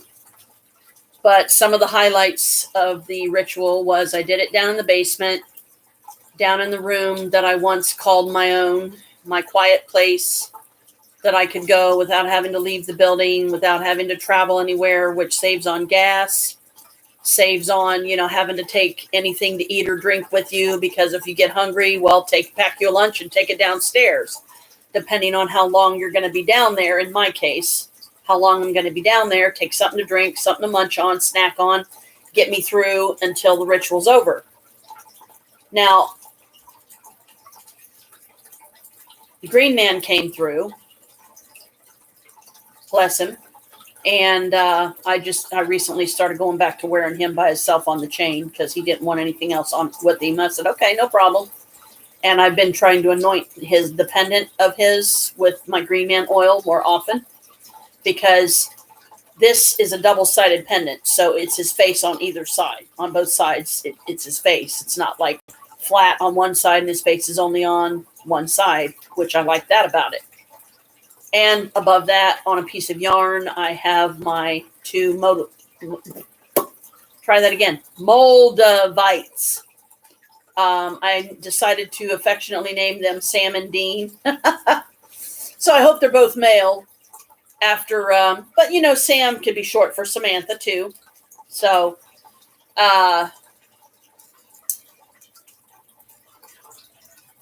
to continue working on my self-mastery and stuff like that. But my point with some of the highlights of the ritual was it was very peaceful down there. I felt no fear whatsoever. There was a stillness that I haven't felt in a long time, and it was amazing. I mean, it was just amazing, and very, very appreciative I was of this experience. And I was facing the north, so Green Man most likely came from the north because he knows that's my direction of power. That's also the direction of the earth. And now that I'm thinking back on it, I can see him coming through the north wall right next to the altar and literally filling that room. It was amazing. His energy is really, really wonderful. You can never get enough of it. When you're in the Green Man Forest, you want to stay. And he gave me my fairy name, which I will not divulge to anyone. That was part of my promise to him and to the fairy realm and the fairy queens. Excuse me, which I only know of two. Queen Una, and Queen Maze. There may be a fairy for all four seasons. I don't know, but I know Maze and Una are fairy queens of two different times of year. I believe Una is during the winter, and I believe Maze is more like spring or summer, if I'm not mistaken, or she could be fall. I'm not sure. But I wrote the name down in English in one of my books, and I promised to not only write the Theban alphabet in my Book of Shadows, because the Book of Shadows has a page. One page is nothing but lines, and the other page is like a blank page, but it's got decorative stuff around the side. I'll show you. Because I believe the Book of Shadows is, yeah, it's this green one. And I'm going to be getting another one of Amy's books, which is the Magical Crafting Witch that I follow on the YouTube, Magical Crafting. Whoop, let me get it. This is her Book of Shadows book. And to show you guys what I'm talking about, this is what the pages look like. See, this one over here is just blank. This one over here is lines. So you can put whatever you want in this section. You can write stuff. You can put pictures. You can put stickers. You can put cards. You can put clippings that mean something magically to you as a witch or practitioner, something significant. It can be pretty much anything that means something special to you. So I promised that in the blank section, I'm trying to go back to the last one. Here we go. Is it this one? Yep. The one I did the chakra mantra on. Oh, wow. Fancy that. But I'm going to do the Theban alphabet. I'm going to write it on this blank page. And if I can write it small enough, you know, that I can see clearly, because the Theban alphabet also shows you the English version of each letter. You have the Theban version and then the English version of each letter. So if I can do it small enough, but not so small they get a squint to look at it, I'm going to put my magic fairy name at the very bottom, you know, in Theban, like I promised Green Man I would do, and that I would never divulge my fairy name to anyone unless I got permission or got the okay or blessing from the Green Man himself to do so. Because the thing about just giving out your magical name, any kind of magical name, people can use it against you. Some of them, they do it purposely. They know that they're doing it and they don't care. Others may do it unconsciously and don't realize they're doing it or causing you harm in any way. But they could really end up, you know, throwing some seriously negative energy your way, and you don't want that. So, you know, we're in a world full of negative energy. And I'm not going to have a sacred magical name be turned into a bullet to shoot me with. You know what I mean? something to be used against me. Okay, so I have a lot to do today. So here in a minute, I'm going to be getting my table to write on. But for now, let me see what 3 dragons want to come through today.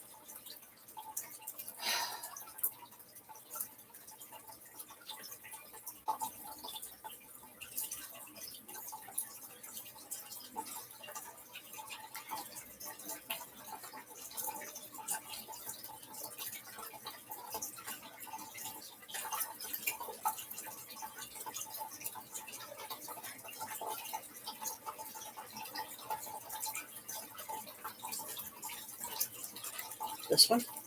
Okay.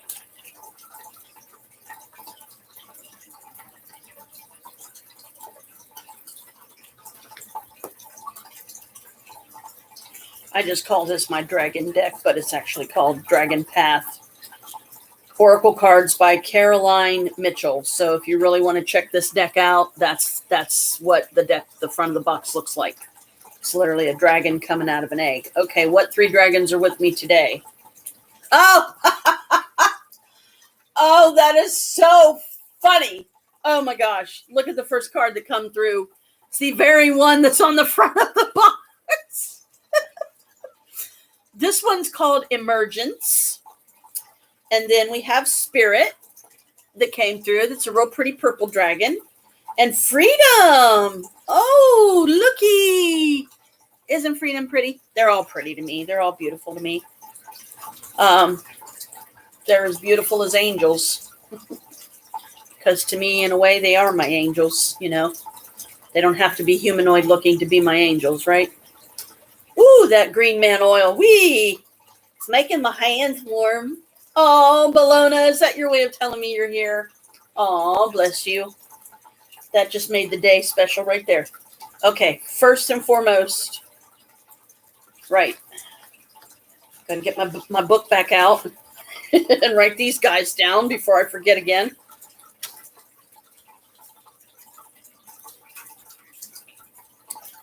Okay. I'm going to have this book filled in no time.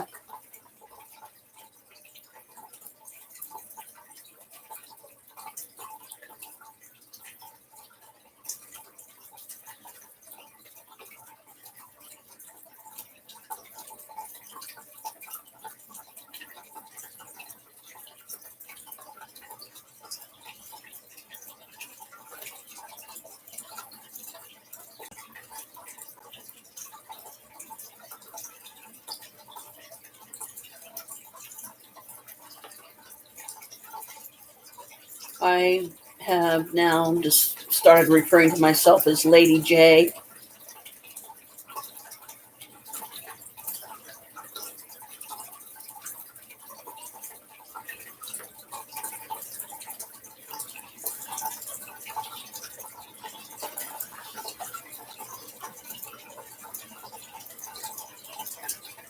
I haven't gotten Emergence in a long time. The first dragon that came through. I like writing them in the middle of the card. I don't know why. I just do.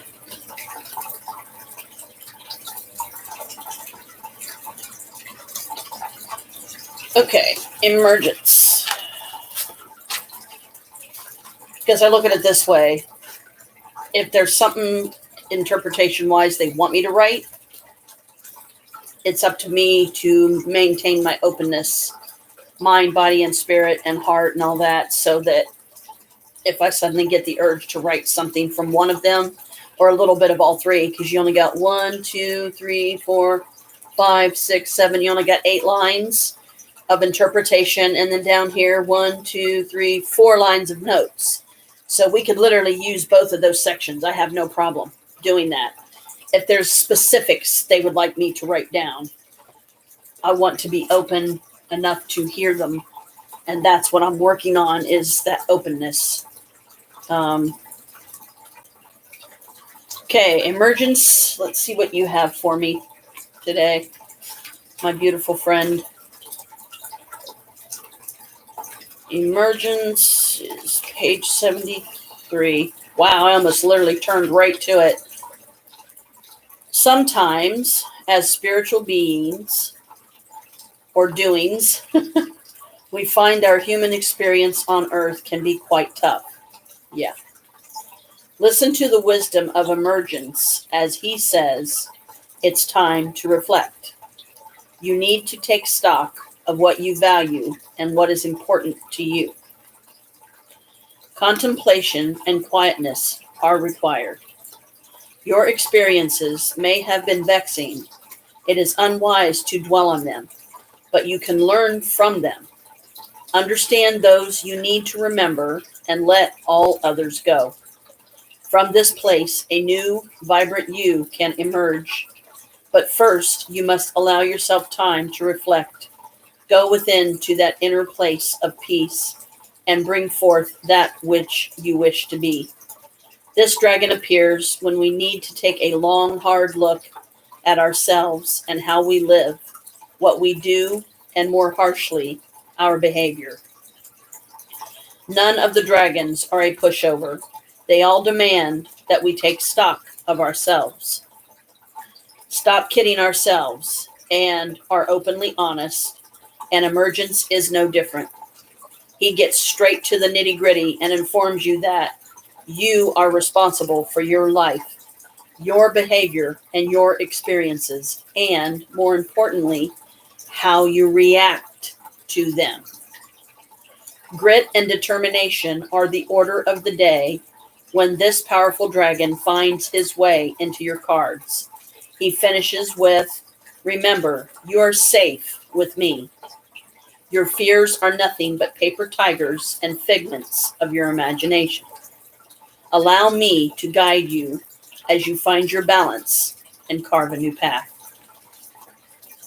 That one, I'm about to cry, you guys. That was very, very special. They're all special, but sometimes, all the time, but there's significant times when a message will really get you right here to the point that it almost brings tears. But at least they're happy tears because you know that they may have to do the tough love thing, but they know how us silly human doings can be. Sometimes they have to get tough to get through and to get a point across before we go, oh, you're right. I was bad. I'm sorry. Thank you for pointing it out. Help me to be better. Help me to help myself to be better and to not react so negatively to such things.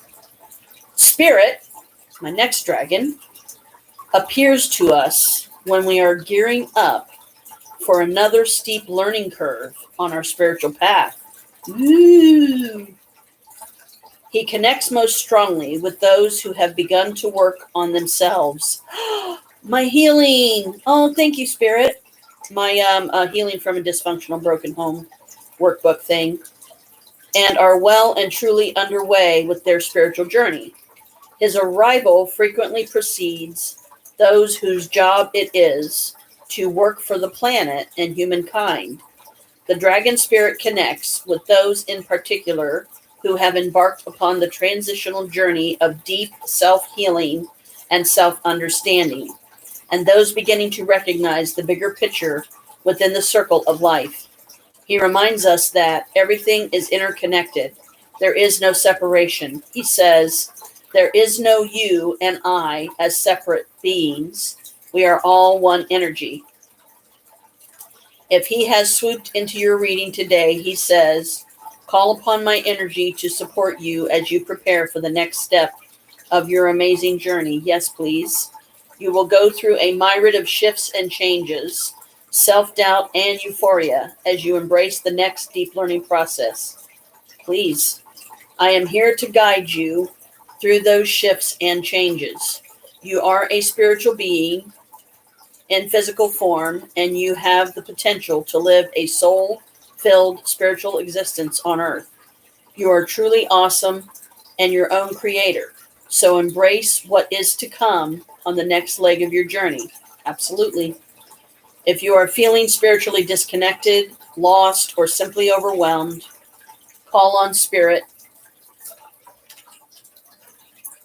to guide your way. Your job here is to watch and listen to your feelings, sudden flashes of inspiration, and, as always, signs and symbols from the dragon clans. Although these are sent by the dragons, they can be subtle, so be aware and look out for them. Meditate with spirit and ask for his guidance to inspire and enlighten you. Yes, please, and thank you. And freedom is page 71. It's amazing me how close these cards are to each other today. That's pretty amazing, pretty cool. Freedom frequently appears when we have been kidding ourselves about a particular situation or scenario we find ourselves in. You may be feeling overwhelmed with responsibility or trapped by circumstance. Or maybe it's simply a feeling of disquiet and anxiety. She says, open your heart and you will see the inner truth of any situation. Don't be afraid of the truth, for it can be as liberating as it is healing. Change is the single constant in your world, and you have learned to fear that change. Let it go, for it is your gilded cage. Give yourself wings and come fly with me. Let's go. You can only be truly free once you release your strong need for control. She continues, be brave, follow your inner guidance. Only you can set yourself free. Let go and trust the process of life and the universe. Take time out, free some time for you to dance, play music, get back to that yoga practice, listen to water, catch the wind in your hair, seek out a place of quiet solitude in nature. Sit quietly and simply be. Thank you, all of you, for coming through today. And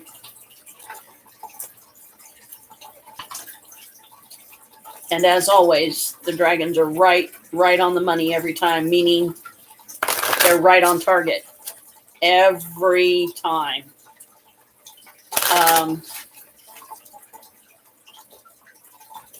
They know what it's like for us human doings.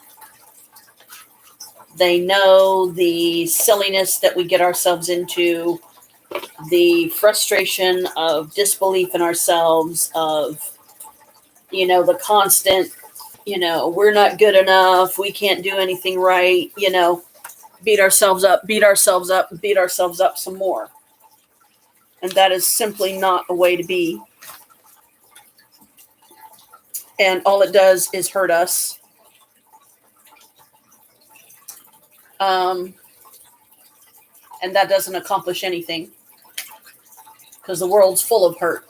Why would we want to be a part of that hurt?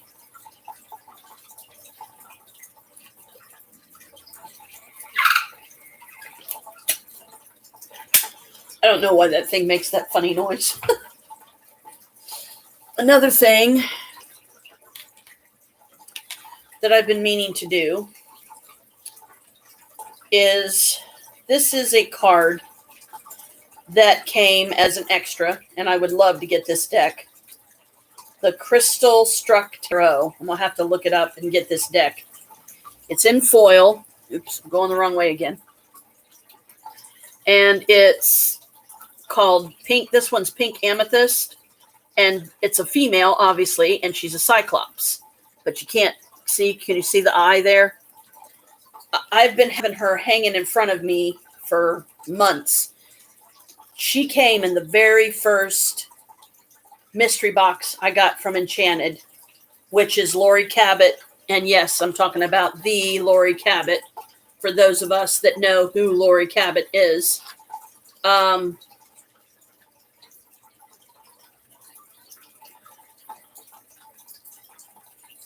It came in the first mystery box I got from her shop, which was only like a $25 box.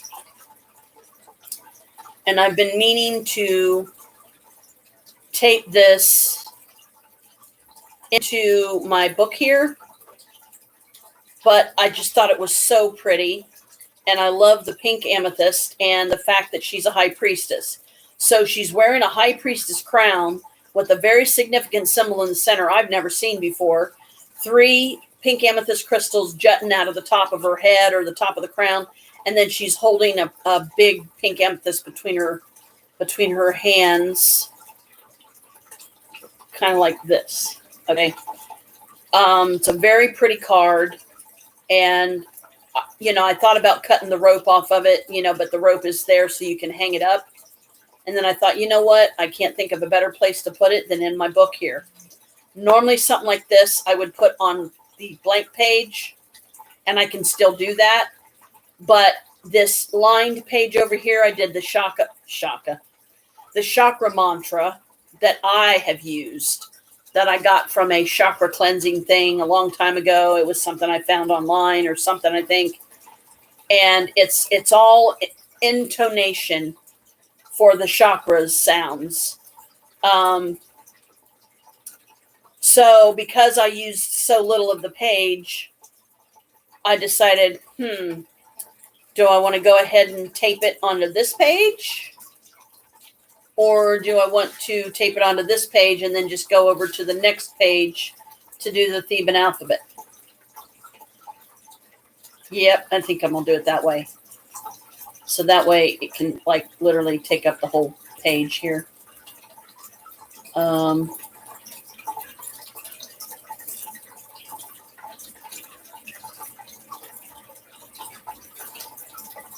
But I'm going to tape it in place. So let me grab the tape because it's over here. And I have to keep it where Chris keeps it. Why does it feel like there's something missing from here? Let's move Disco Bob back here. And Chris, he's wondering why I haven't joined his channel yet.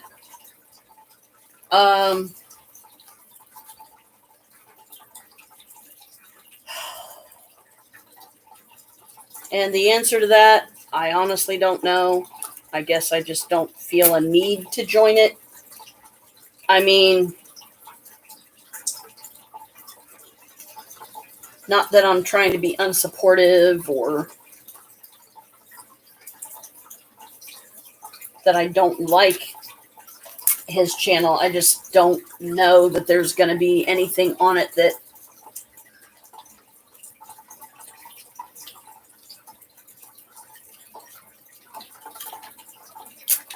I'm ever going to pay it any kind of a normal, natural,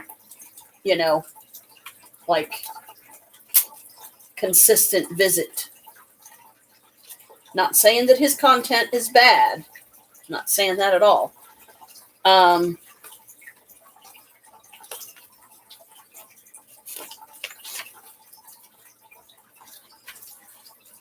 Because now, of course, if I write anything on here, I'm going to have to be extremely careful because that card's there. Anyway, we could put the tape back. Because if I don't put it exactly where he has it, his OCD goes stupid.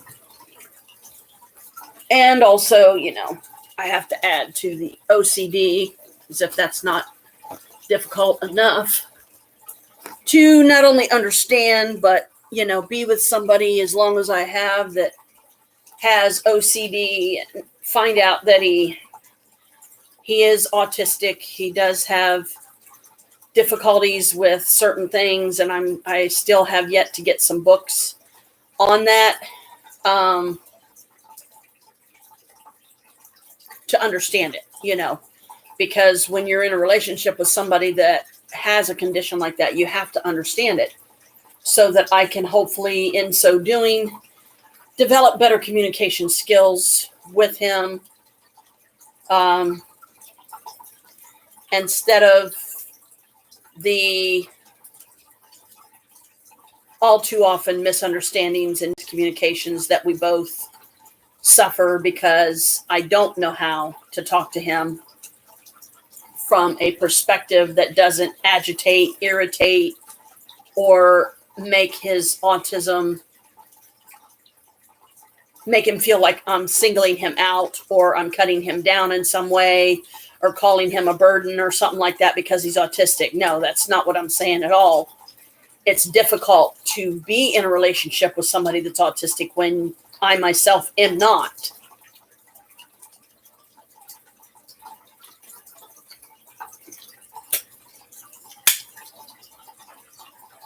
But in the same token,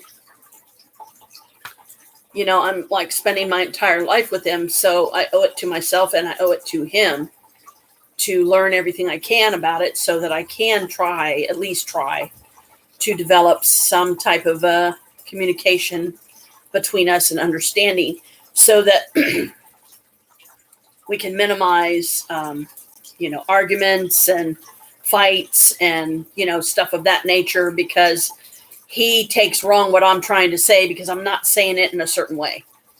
I'm not putting it in a certain context, and last thing I'm trying to do is upset him or upset the situation.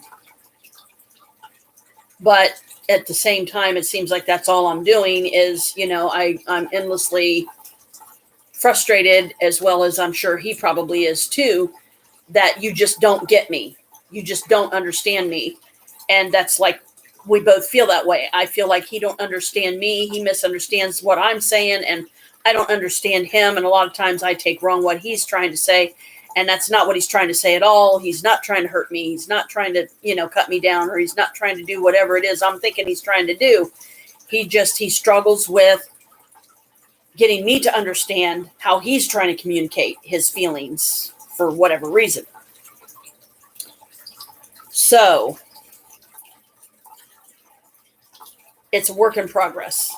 And he did print up some pages for me that I did read about adult men having a condition like he does with autism, but he's a high functioning autistic. You can have an intelligent conversation with him and different things like that. But because of his autism, his interests are going to be different. That's a given anyway. But because, you don't want to have too much in common with your partner, because then, I don't know, it's nice to have a certain amount of commonalities, but if there's too much, then it just becomes boring. It's like, where's the adventure? Where's the excitement? Where's the, oh, guess what I did today? Oh, wow, that's really cool. Like, I wish that he understood what it would mean to me for him to say, babe, I'm really proud of you. You did a good job. You only got a section done yesterday, but the table looks really nice now. And you got this section in front of you cleared away so that I'll be able to run the vacuum again. Good job. I never get that from him, because I've never been able to tell him that, okay, if I'm going to continue to learn to understand you, then you need to understand me. And sometimes it would be nice to hear that. And maybe that would encourage me to do more.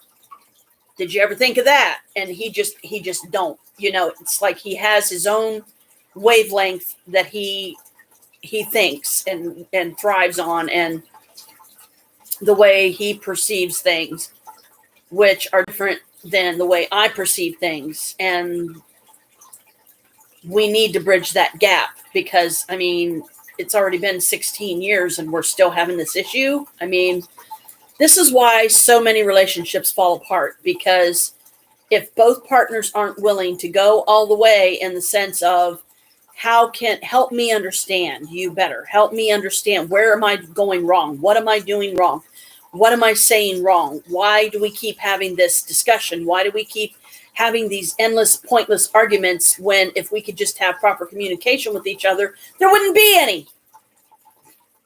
Hello? And the stress levels would go down, not up. Not to the point that one of us ends up in the hospital, And I don't want to be in the hospital next, because he's already been in the hospital with the whole stroke issue. And because of that stroke issue, he's now got all these extra duties and responsibilities he has to engage in to keep the doctors satisfied that it's not going to happen again. So that means extra appointments. that means less time that I'm going to have the car to be able to go out and drive somewhere so I can have time to myself. So right now, the basement is all I have. And because of the building manager who was so just downright mean and cruel and heartless and got the basement taken away from me 5 minutes after our landlord gave me permission to use it the way I was using it, I want that basement back. But this time I'm only going to use it just me. You know, like the most that will ever be down there now will be me and Maria. Norma.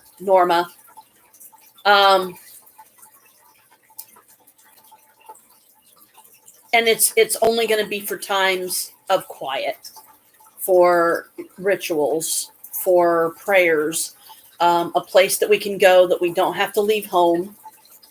Excuse me, we don't have to have money to put gas in the car to travel.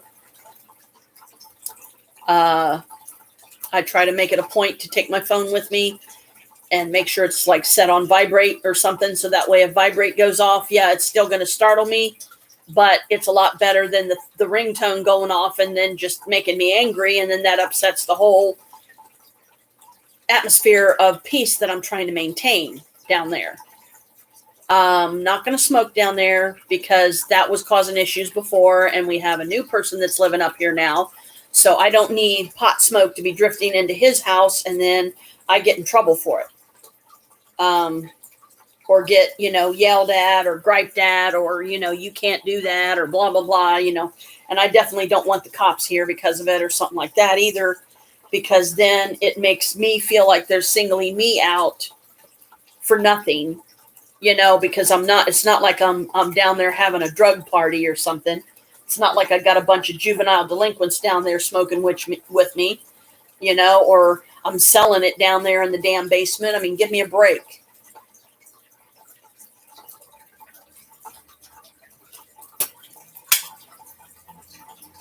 So if during times of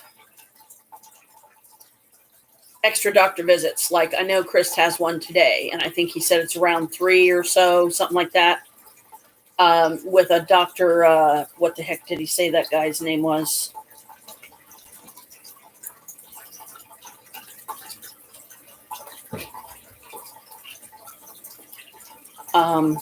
And that's just Chris coming in the door for a minute to use the bathroom, I guess. But he's going to a doctor appointment today, around 3, I think. So if I wanted to do any traveling involving the car, I would have to do it now. And I don't really feel like traveling anywhere. I'd rather just stay home. But so right now I'm trying to take back the basement, but this time only at most, like I said, 2 people be down there, me and Maria.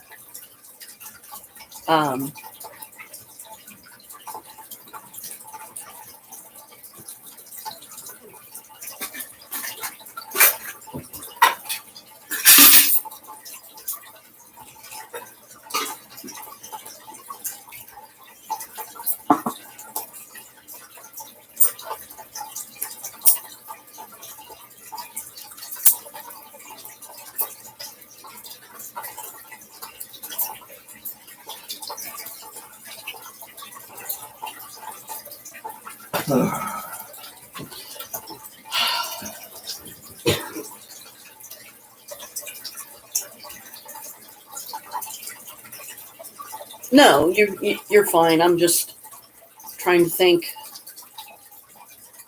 I'm doing a live, but nobody's on. It's just me. Well, it says that there's one person on, but they're not showing up for some reason. I don't know why. It could be one of those they don't want to be shown, or it, because I set it for subscribers only, so it's got to be one of my subscribers. Or even though it's public, I don't know if they have to be a subscriber even though it's public to be able to see it or what. So I think if you set it for subscribers only, but also public, other people can see it, but they won't be able to be in the chat and stuff. Oh, okay. They won't show up in it, their name or whatever. I think. I'm not sure. I'm still learning it. Yeah, me too. Kind of here and there. A lot of stuff I'm sure that I don't know about it yet and how things work or how they go or whatever. I'm gonna try to get up here about 1 o'clock, Yeah, isn't your appointment like 3 or something? 2 o'clock. I'm gonna leave you about 1:30. And what doctor is this? Going to the dentist. Oh, right, dentist, to see if you're healed enough they can start measuring you for your dentures. I hope so. I'll send a prayer out to Bologna. She's the goddess of the day that they'll say, yep, we can get you fitted for your dentures now. So that'll be a positive for the day. Okay, so I understand now. So again, thank you for whoever you are. Sorry you can't respond in the chat, but you have to subscribe to the channel if you want to respond. Or so we think. That's how it goes. Because even though it's public, you can't respond unless you're a subscriber, because I have it set to subscribers only. And I do that because I don't want the trolls. What I mean by trolls, for those of you that are like, what the hell are you talking about? I'm not a troll.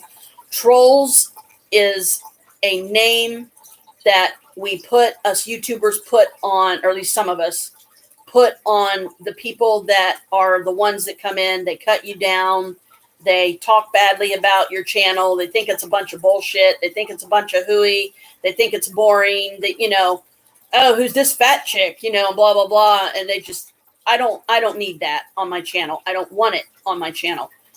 If you see content in here that helps you in some way, great. That's my entire goal. I'm not here to entertain really as much as like some people may be looking for. I'm here to help. I'm here to share my experiences in the hope that will help others, that it will encourage others on, like, if they've strayed from their path, or they don't know what they're doing, or they don't know where they're supposed to go next. They don't know what they want to do in their lives.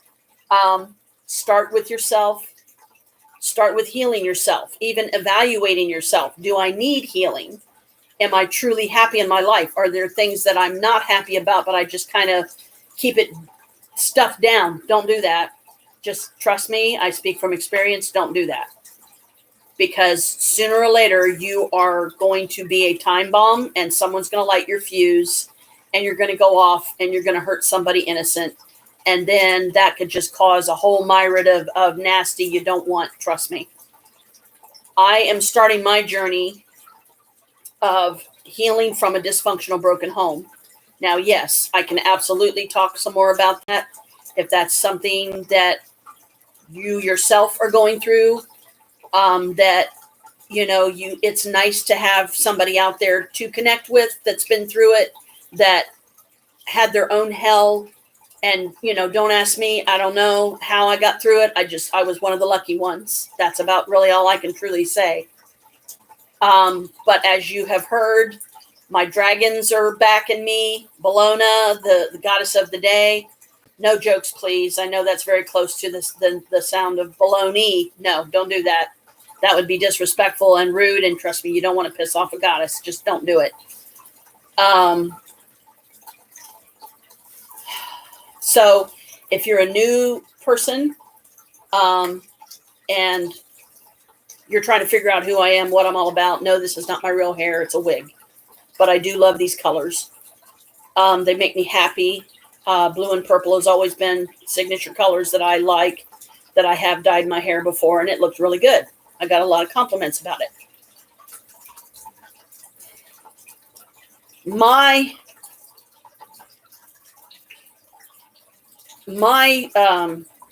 hell began when I was 4 years old, guys. 4 years old. Now imagine yourself being a 4-year-old child, and I will try to say this without crying, but if I do cry, it's just because this is how painful this is for me, and it's how far back this goes, and why I'm finally happy that I've got myself on the path of healing from this, because this is how far back it goes. Imagine being a 4-year-old child. You're alone. You're home alone with your parents. Your other 2 siblings are at school or whatever, And because I am the youngest of 3, I have 1 brother, 1 sister, and me. That's it. My sister's the oldest. My brother's the second, the middle child. I'm the baby. Yay for me. Not so much. Really, truly, it's not been a picnic. Your parents are in their bedroom. The door is shut. You hear yelling and screaming. You're scared. You knock on the door, but you're a little afraid to knock on the door because you don't want to get yelled at yourself. Mommy, are you okay? Yeah, honey, I'm fine. I'll be out in a little bit. Okay, Mommy. And then I sat down literally in the middle of the hallway. Their bedroom door was here. Across from it, a little further away, was the bathroom. And I don't remember if there was another bedroom down this way or not, because this was an apartment that we had way back in the 70s. Would have been 74 because I was 4 years old and I was born in 69. So 70, I was 1. 71, I was 2. 73, I was 3. 74, I was 4. Yeah, so I was scared. So I camped out right there in the center of the hallway. So I wasn't too close to the bedroom, but I was staying right there in that spot until I could see with my own eyes my mother come out of that bedroom and see for myself that she was okay. I was not moving from that spot until I could see my mommy was okay. That daddy didn't hurt her, or she wasn't bleeding, or God knows what. After however long it seemed, a few minutes, for a kid, it seems like forever, like a whole lifetime can go by in the blink of an eye. And she finally came out. She had on, like a house robe, she went into the bathroom and I was right in there behind her. And I was, glad to see that she was okay. And then I could be okay. And then I picked up the toys that I was playing with or whatever, and I went to probably the living room or somewhere like that and continued my play. But I needed to see that my mom was okay. Well, without getting too personal, because of the incident that happened, which I'll go into briefly here in a minute, I've talked about this before on other past lives, but so you don't have to, I couldn't even tell you how many times I've mentioned it. This way you don't have to worry about what video, how far back or anything. I'll just re-say it. But after this incident that happened, that I was far too young to know or understand or anything of that nature. And when I was old enough to understand it, then my mom, she did share it with me. She did explain it to me, and I literally felt like my dad had just walked up, reached in, grabbed my heart, yanked it out of my chest, squeezed it till it stopped beating, and just it went to dust and fell to the floor. This is how badly it hurt me. The realization of the horror of that day and what happened behind that door and why she waited as long as she did to tell me. And I'm glad she did. Because this is not a conversation you want to have with a 4-year-old. No. They wouldn't understand it. You would have to speak it in 4-year-old terms, and that's easier said than done. And, well, you left, so apparently it was too boring for you, but I'll go on anyway. So, my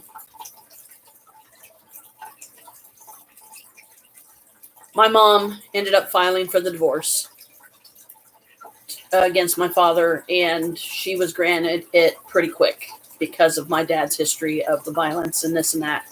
And because whoever you were,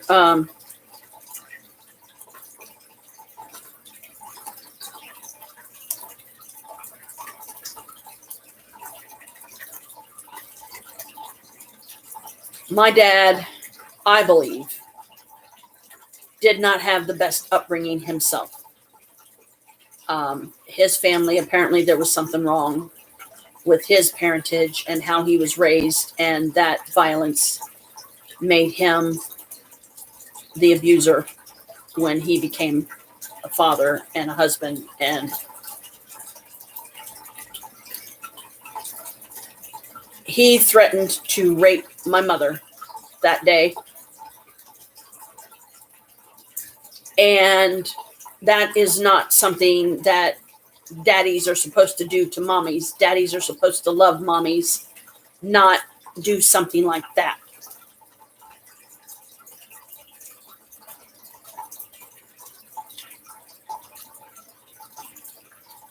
whatever age I was when my mom finally shared that story with me, I was just stunned to silence because I did not want to fathom that my own father would do something so violent and wrong and cruel and heartless and abusive and, every negative thing you can think of.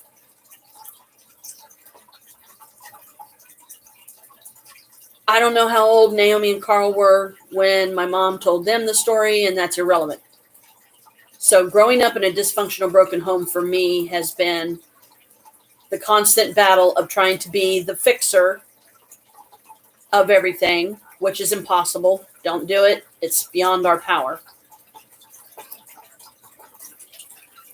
Each individual is responsible for fixing themselves, because when you try to fix somebody else, it just don't work. They have to be willing to fix themselves. We can be given tools to help us find that path so that we can start on that journey to healing. But we have to take it. We have to step on the road. We can't have somebody do it for us. And once you start it, you have to commit. You have to see it through, because if you don't, you're doing yourself the greatest injustice of all. Instead of facing the issues, discussing them with yourself, writing them down, how they made you feel, and truly letting them go, meaning you don't bring them up anymore. You evaluate what you learned from the situation, as horrible as it was to go through, and how has it made you the person you are today, and try to put a positive spin on it, because you have to balance that out. If you don't, then you're just doing yourself another injustice, because I myself discovered that I was my own time bomb, and the person that lit the fuse was me. I was the one holding the lighter, and I lit my own fuse, and it only took something, the most stupidest thing you can think of, it usually is, and it just sets the person off, and boom! People look at you like, who are you? What happened to Janet? Where'd Janet go? What the fuck is going on? It was not a pretty picture, folks, and I've done it more than once. And my deepest regret every single time is the further hurt that it caused myself and that it caused others, because that is not the way to go. Instead of that explosion happening, work through your own shit, okay? It's okay to get help, to, somebody, a counselor and stuff, to get you started on the path, or try hypnosis. There's so many ways out there that you can do it. But stop expecting someone else to do it for you, because that's not the way this works, people. It's not. It is not. You are going to absolutely get nowhere if you keep expecting someone to come up and wave a magic wand and just make it all better. It don't work that way. Maybe in an imaginary world somewhere, but not here. Mm-mm.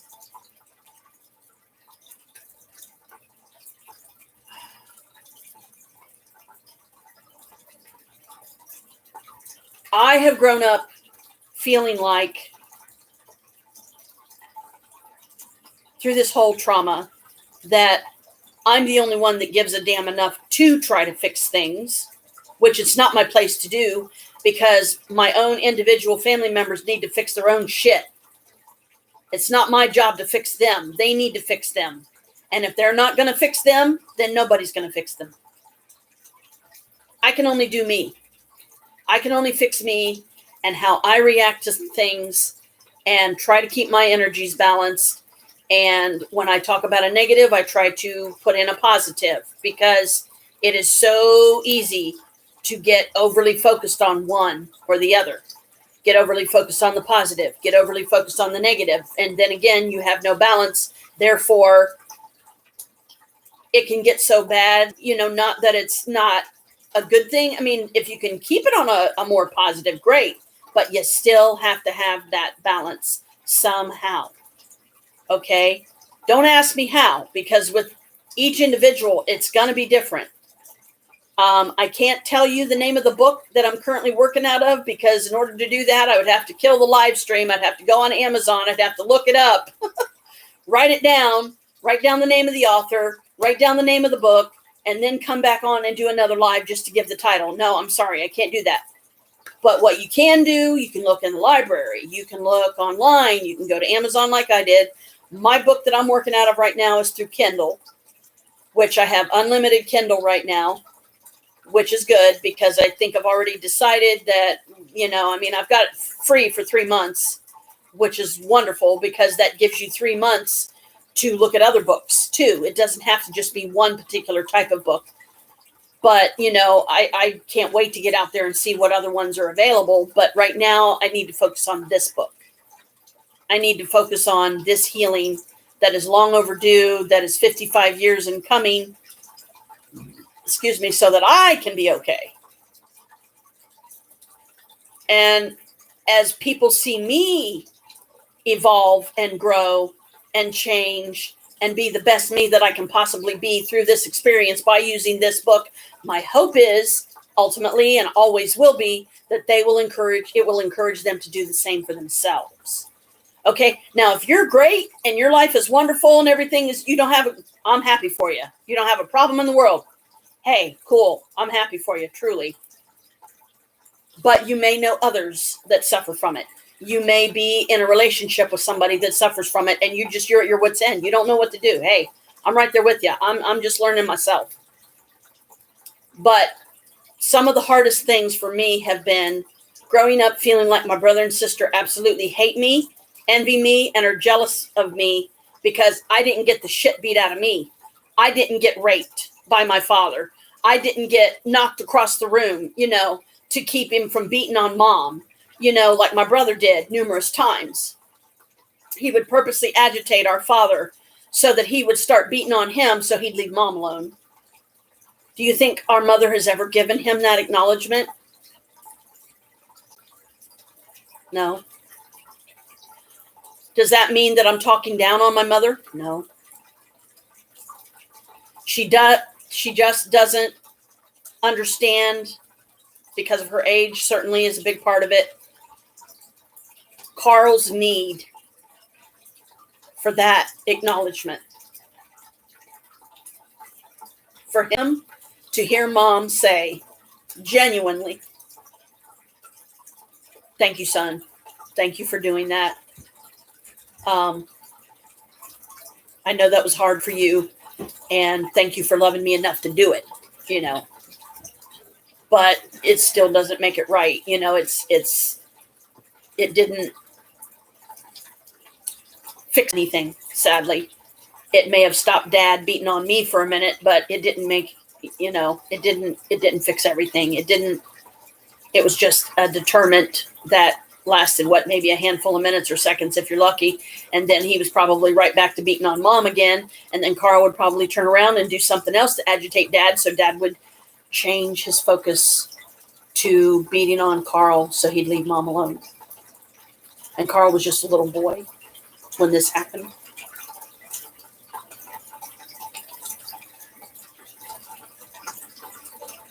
And as far as the rape part, I'm going with some feelings. It's never been proven or disproven, really, that my father either attempted or all too closely succeeded in raping my sister when she was younger, and more than once, because that's the kind of messed up he was up here. And I hate like crazy that my brother and sister suffered what they did. But now I feel like I'm paying the price for it, because they seem to delight in making me their punching bag. And that's why I have disconnected from talking to my sister anymore, because I am not going to subject myself to her abuse. and her need of someone bowing down and worshiping at her feet, because I'm not that person. I'm not doing it. She's not a god, but she seems to think she is.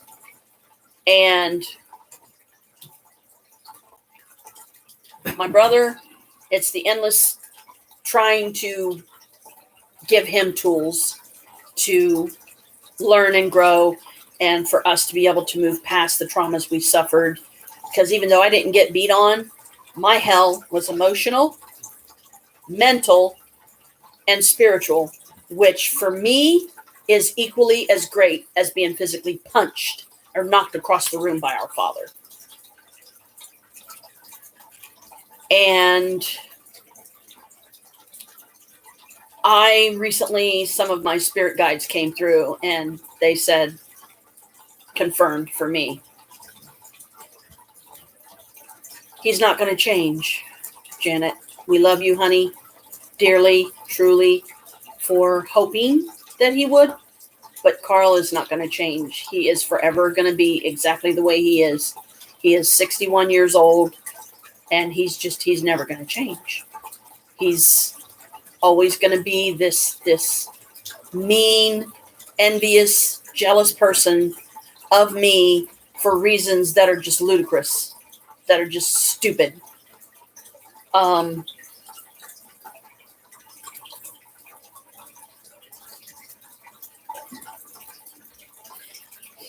But he doesn't see it that way. And I was truly hoping this last attempt I made to bridge that gap between him and I was he threw it out the window over some pot seeds and his misunderstanding that I was giving them to him when I never said that, and that was not my intent at all. I said I would bring them to him so he could grow them because he's good at doing that. He's got the resources. He's got the gift. You know, here at this place, I just don't have what the plants need to thrive and grow. And he does. I mean, he can grow pretty much anything. But he misunderstood that I said I was giving them to him, and I never did.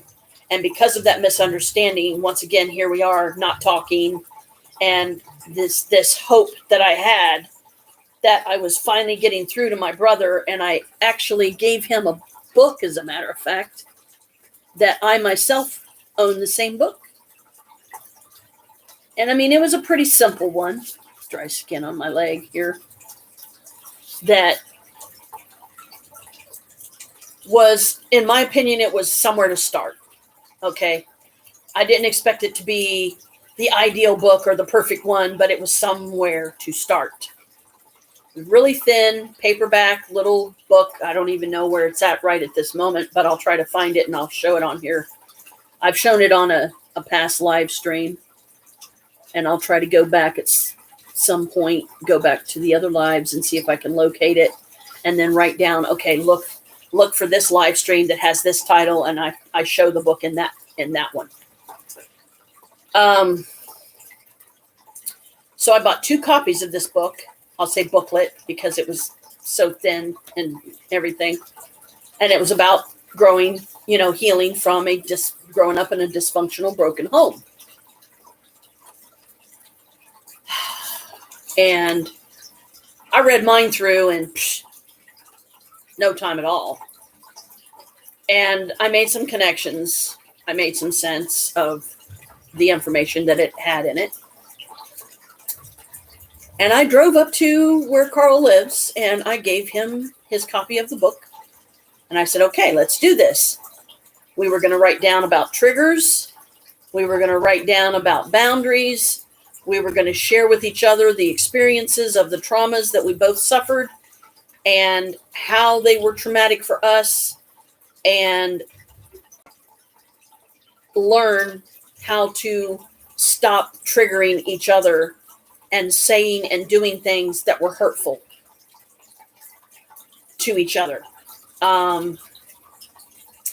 Like I absolutely 100% know, even though I doubt very seriously he would ever admit this. If he did, I'd be shocked. My brother has a deep-seated envy and jealousy towards me because I have a partner I've been with for the past 16 years. I have a life such as it is. I have friends, and I'm just like maybe 10 minutes away, if that, driving to mom's house. He has none of that. And whose fault is that? His. Not mine. His. He won't get out there. He won't do social things so that he can meet people and make his own friends. So he's not living up there in that trailer by himself and dealing with loneliness on a daily basis and burning constantly the bridges that I'm trying so hard to build between him and I, which part of that was me going up there to see him, me going up to visit, me going up to hang out, me going up to help him move shit when he had nobody else because nobody else wanted to do it. Just to be with my brother and try and establish some kind of a decent relationship between us, that our childhood and the way we grew up and because of the circumstances involved was always stained and in a bad way. Because our father was the way he was and the situation was the way it was. Now, our mother, she did the very best that she could, raising us 3 kids on her own. She had help with the welfare system. She got food stamps. She got cash. She was able to get a house. She had all the people that she needed at the right time in the right place. And she was able to make it. And here we are today. You know, I even told my mom once, I said, Carl is the one that has put this title on me that I never wanted. I never asked for. And as far as I'm concerned, he can have it. Just make him the favorite. I don't want to be the favorite. I've never, felt that I was the favorite. But according to Carl and his entitlement of me, or titling me as such, I'm mom's favorite. Mom would do anything for me. I always got what I wanted. No, I didn't. No, I didn't. Where are you getting that from? Which I bet if I came right out and asked him that, he wouldn't be able to answer. Well, she'd help your kids before she'd help mine. Carl, are we talking about the same kids that when they were younger and it mattered the most, you refused to be a part of their lives? You refused to go down and pick them up and visit with them. You made Mom and Jim and expected Mom and Jim to do it all the time. And not only were they supposed to go down and get them and bring them up so you could visit with them, but they had to take them back too. Hello, and you're, okay, how does that not doing stuff for your kids? Okay, that you yourself as their father should have done, but you didn't want to be around their mother, the bitch. Yeah, well, you sure liked fucking that bitch and having those babies, didn't you? See, you put stuff like that in his face, he don't like it. He's going to get pissed off every time, I guarantee it. Because some people, when you put the truth in their face like that, they can't deny it anymore. And what is their first immediate go-to? Anger. And that solves nothing. It's just their easy way of escaping and denying. They'll go into denial. I wasn't like that. I didn't blah, blah, bullshit, Carl. And now that your kids are fully grown and they're mommies and daddies, you really wonder why they want nothing to do with you. You did that to yourself. Nobody else did that to Carl. Carl did that to Carl. Stop making it somebody else's problem. Stop making it someone else's fault when it's your own, dear brother, your own. And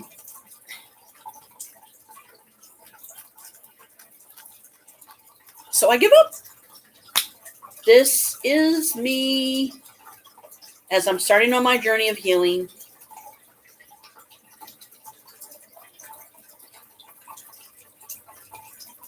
Learning to let this stuff go. I can't expect it to happen overnight because that's unrealistic. But I'll know when I've let it go. Because I won't have a need to talk about it anymore. It's like, well, if you want to hear that story, go back to this video, and it's all right there. So there's no reason for me to bring it up anymore. I'm healed from that. I'm past that. I don't need to bring it up anymore. I have let it go. Truly let it go. Let that shit go. It is not worth scattering pieces of your soul all throughout the universe because you don't want to deal with something that hurts, something stupid you did that you don't want to admit you did.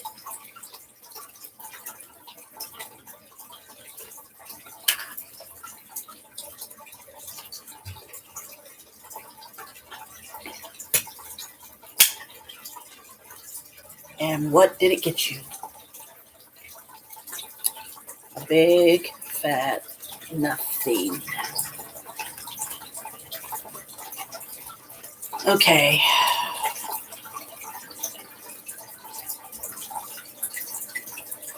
Now it's time for a positive. I'm trying to think here.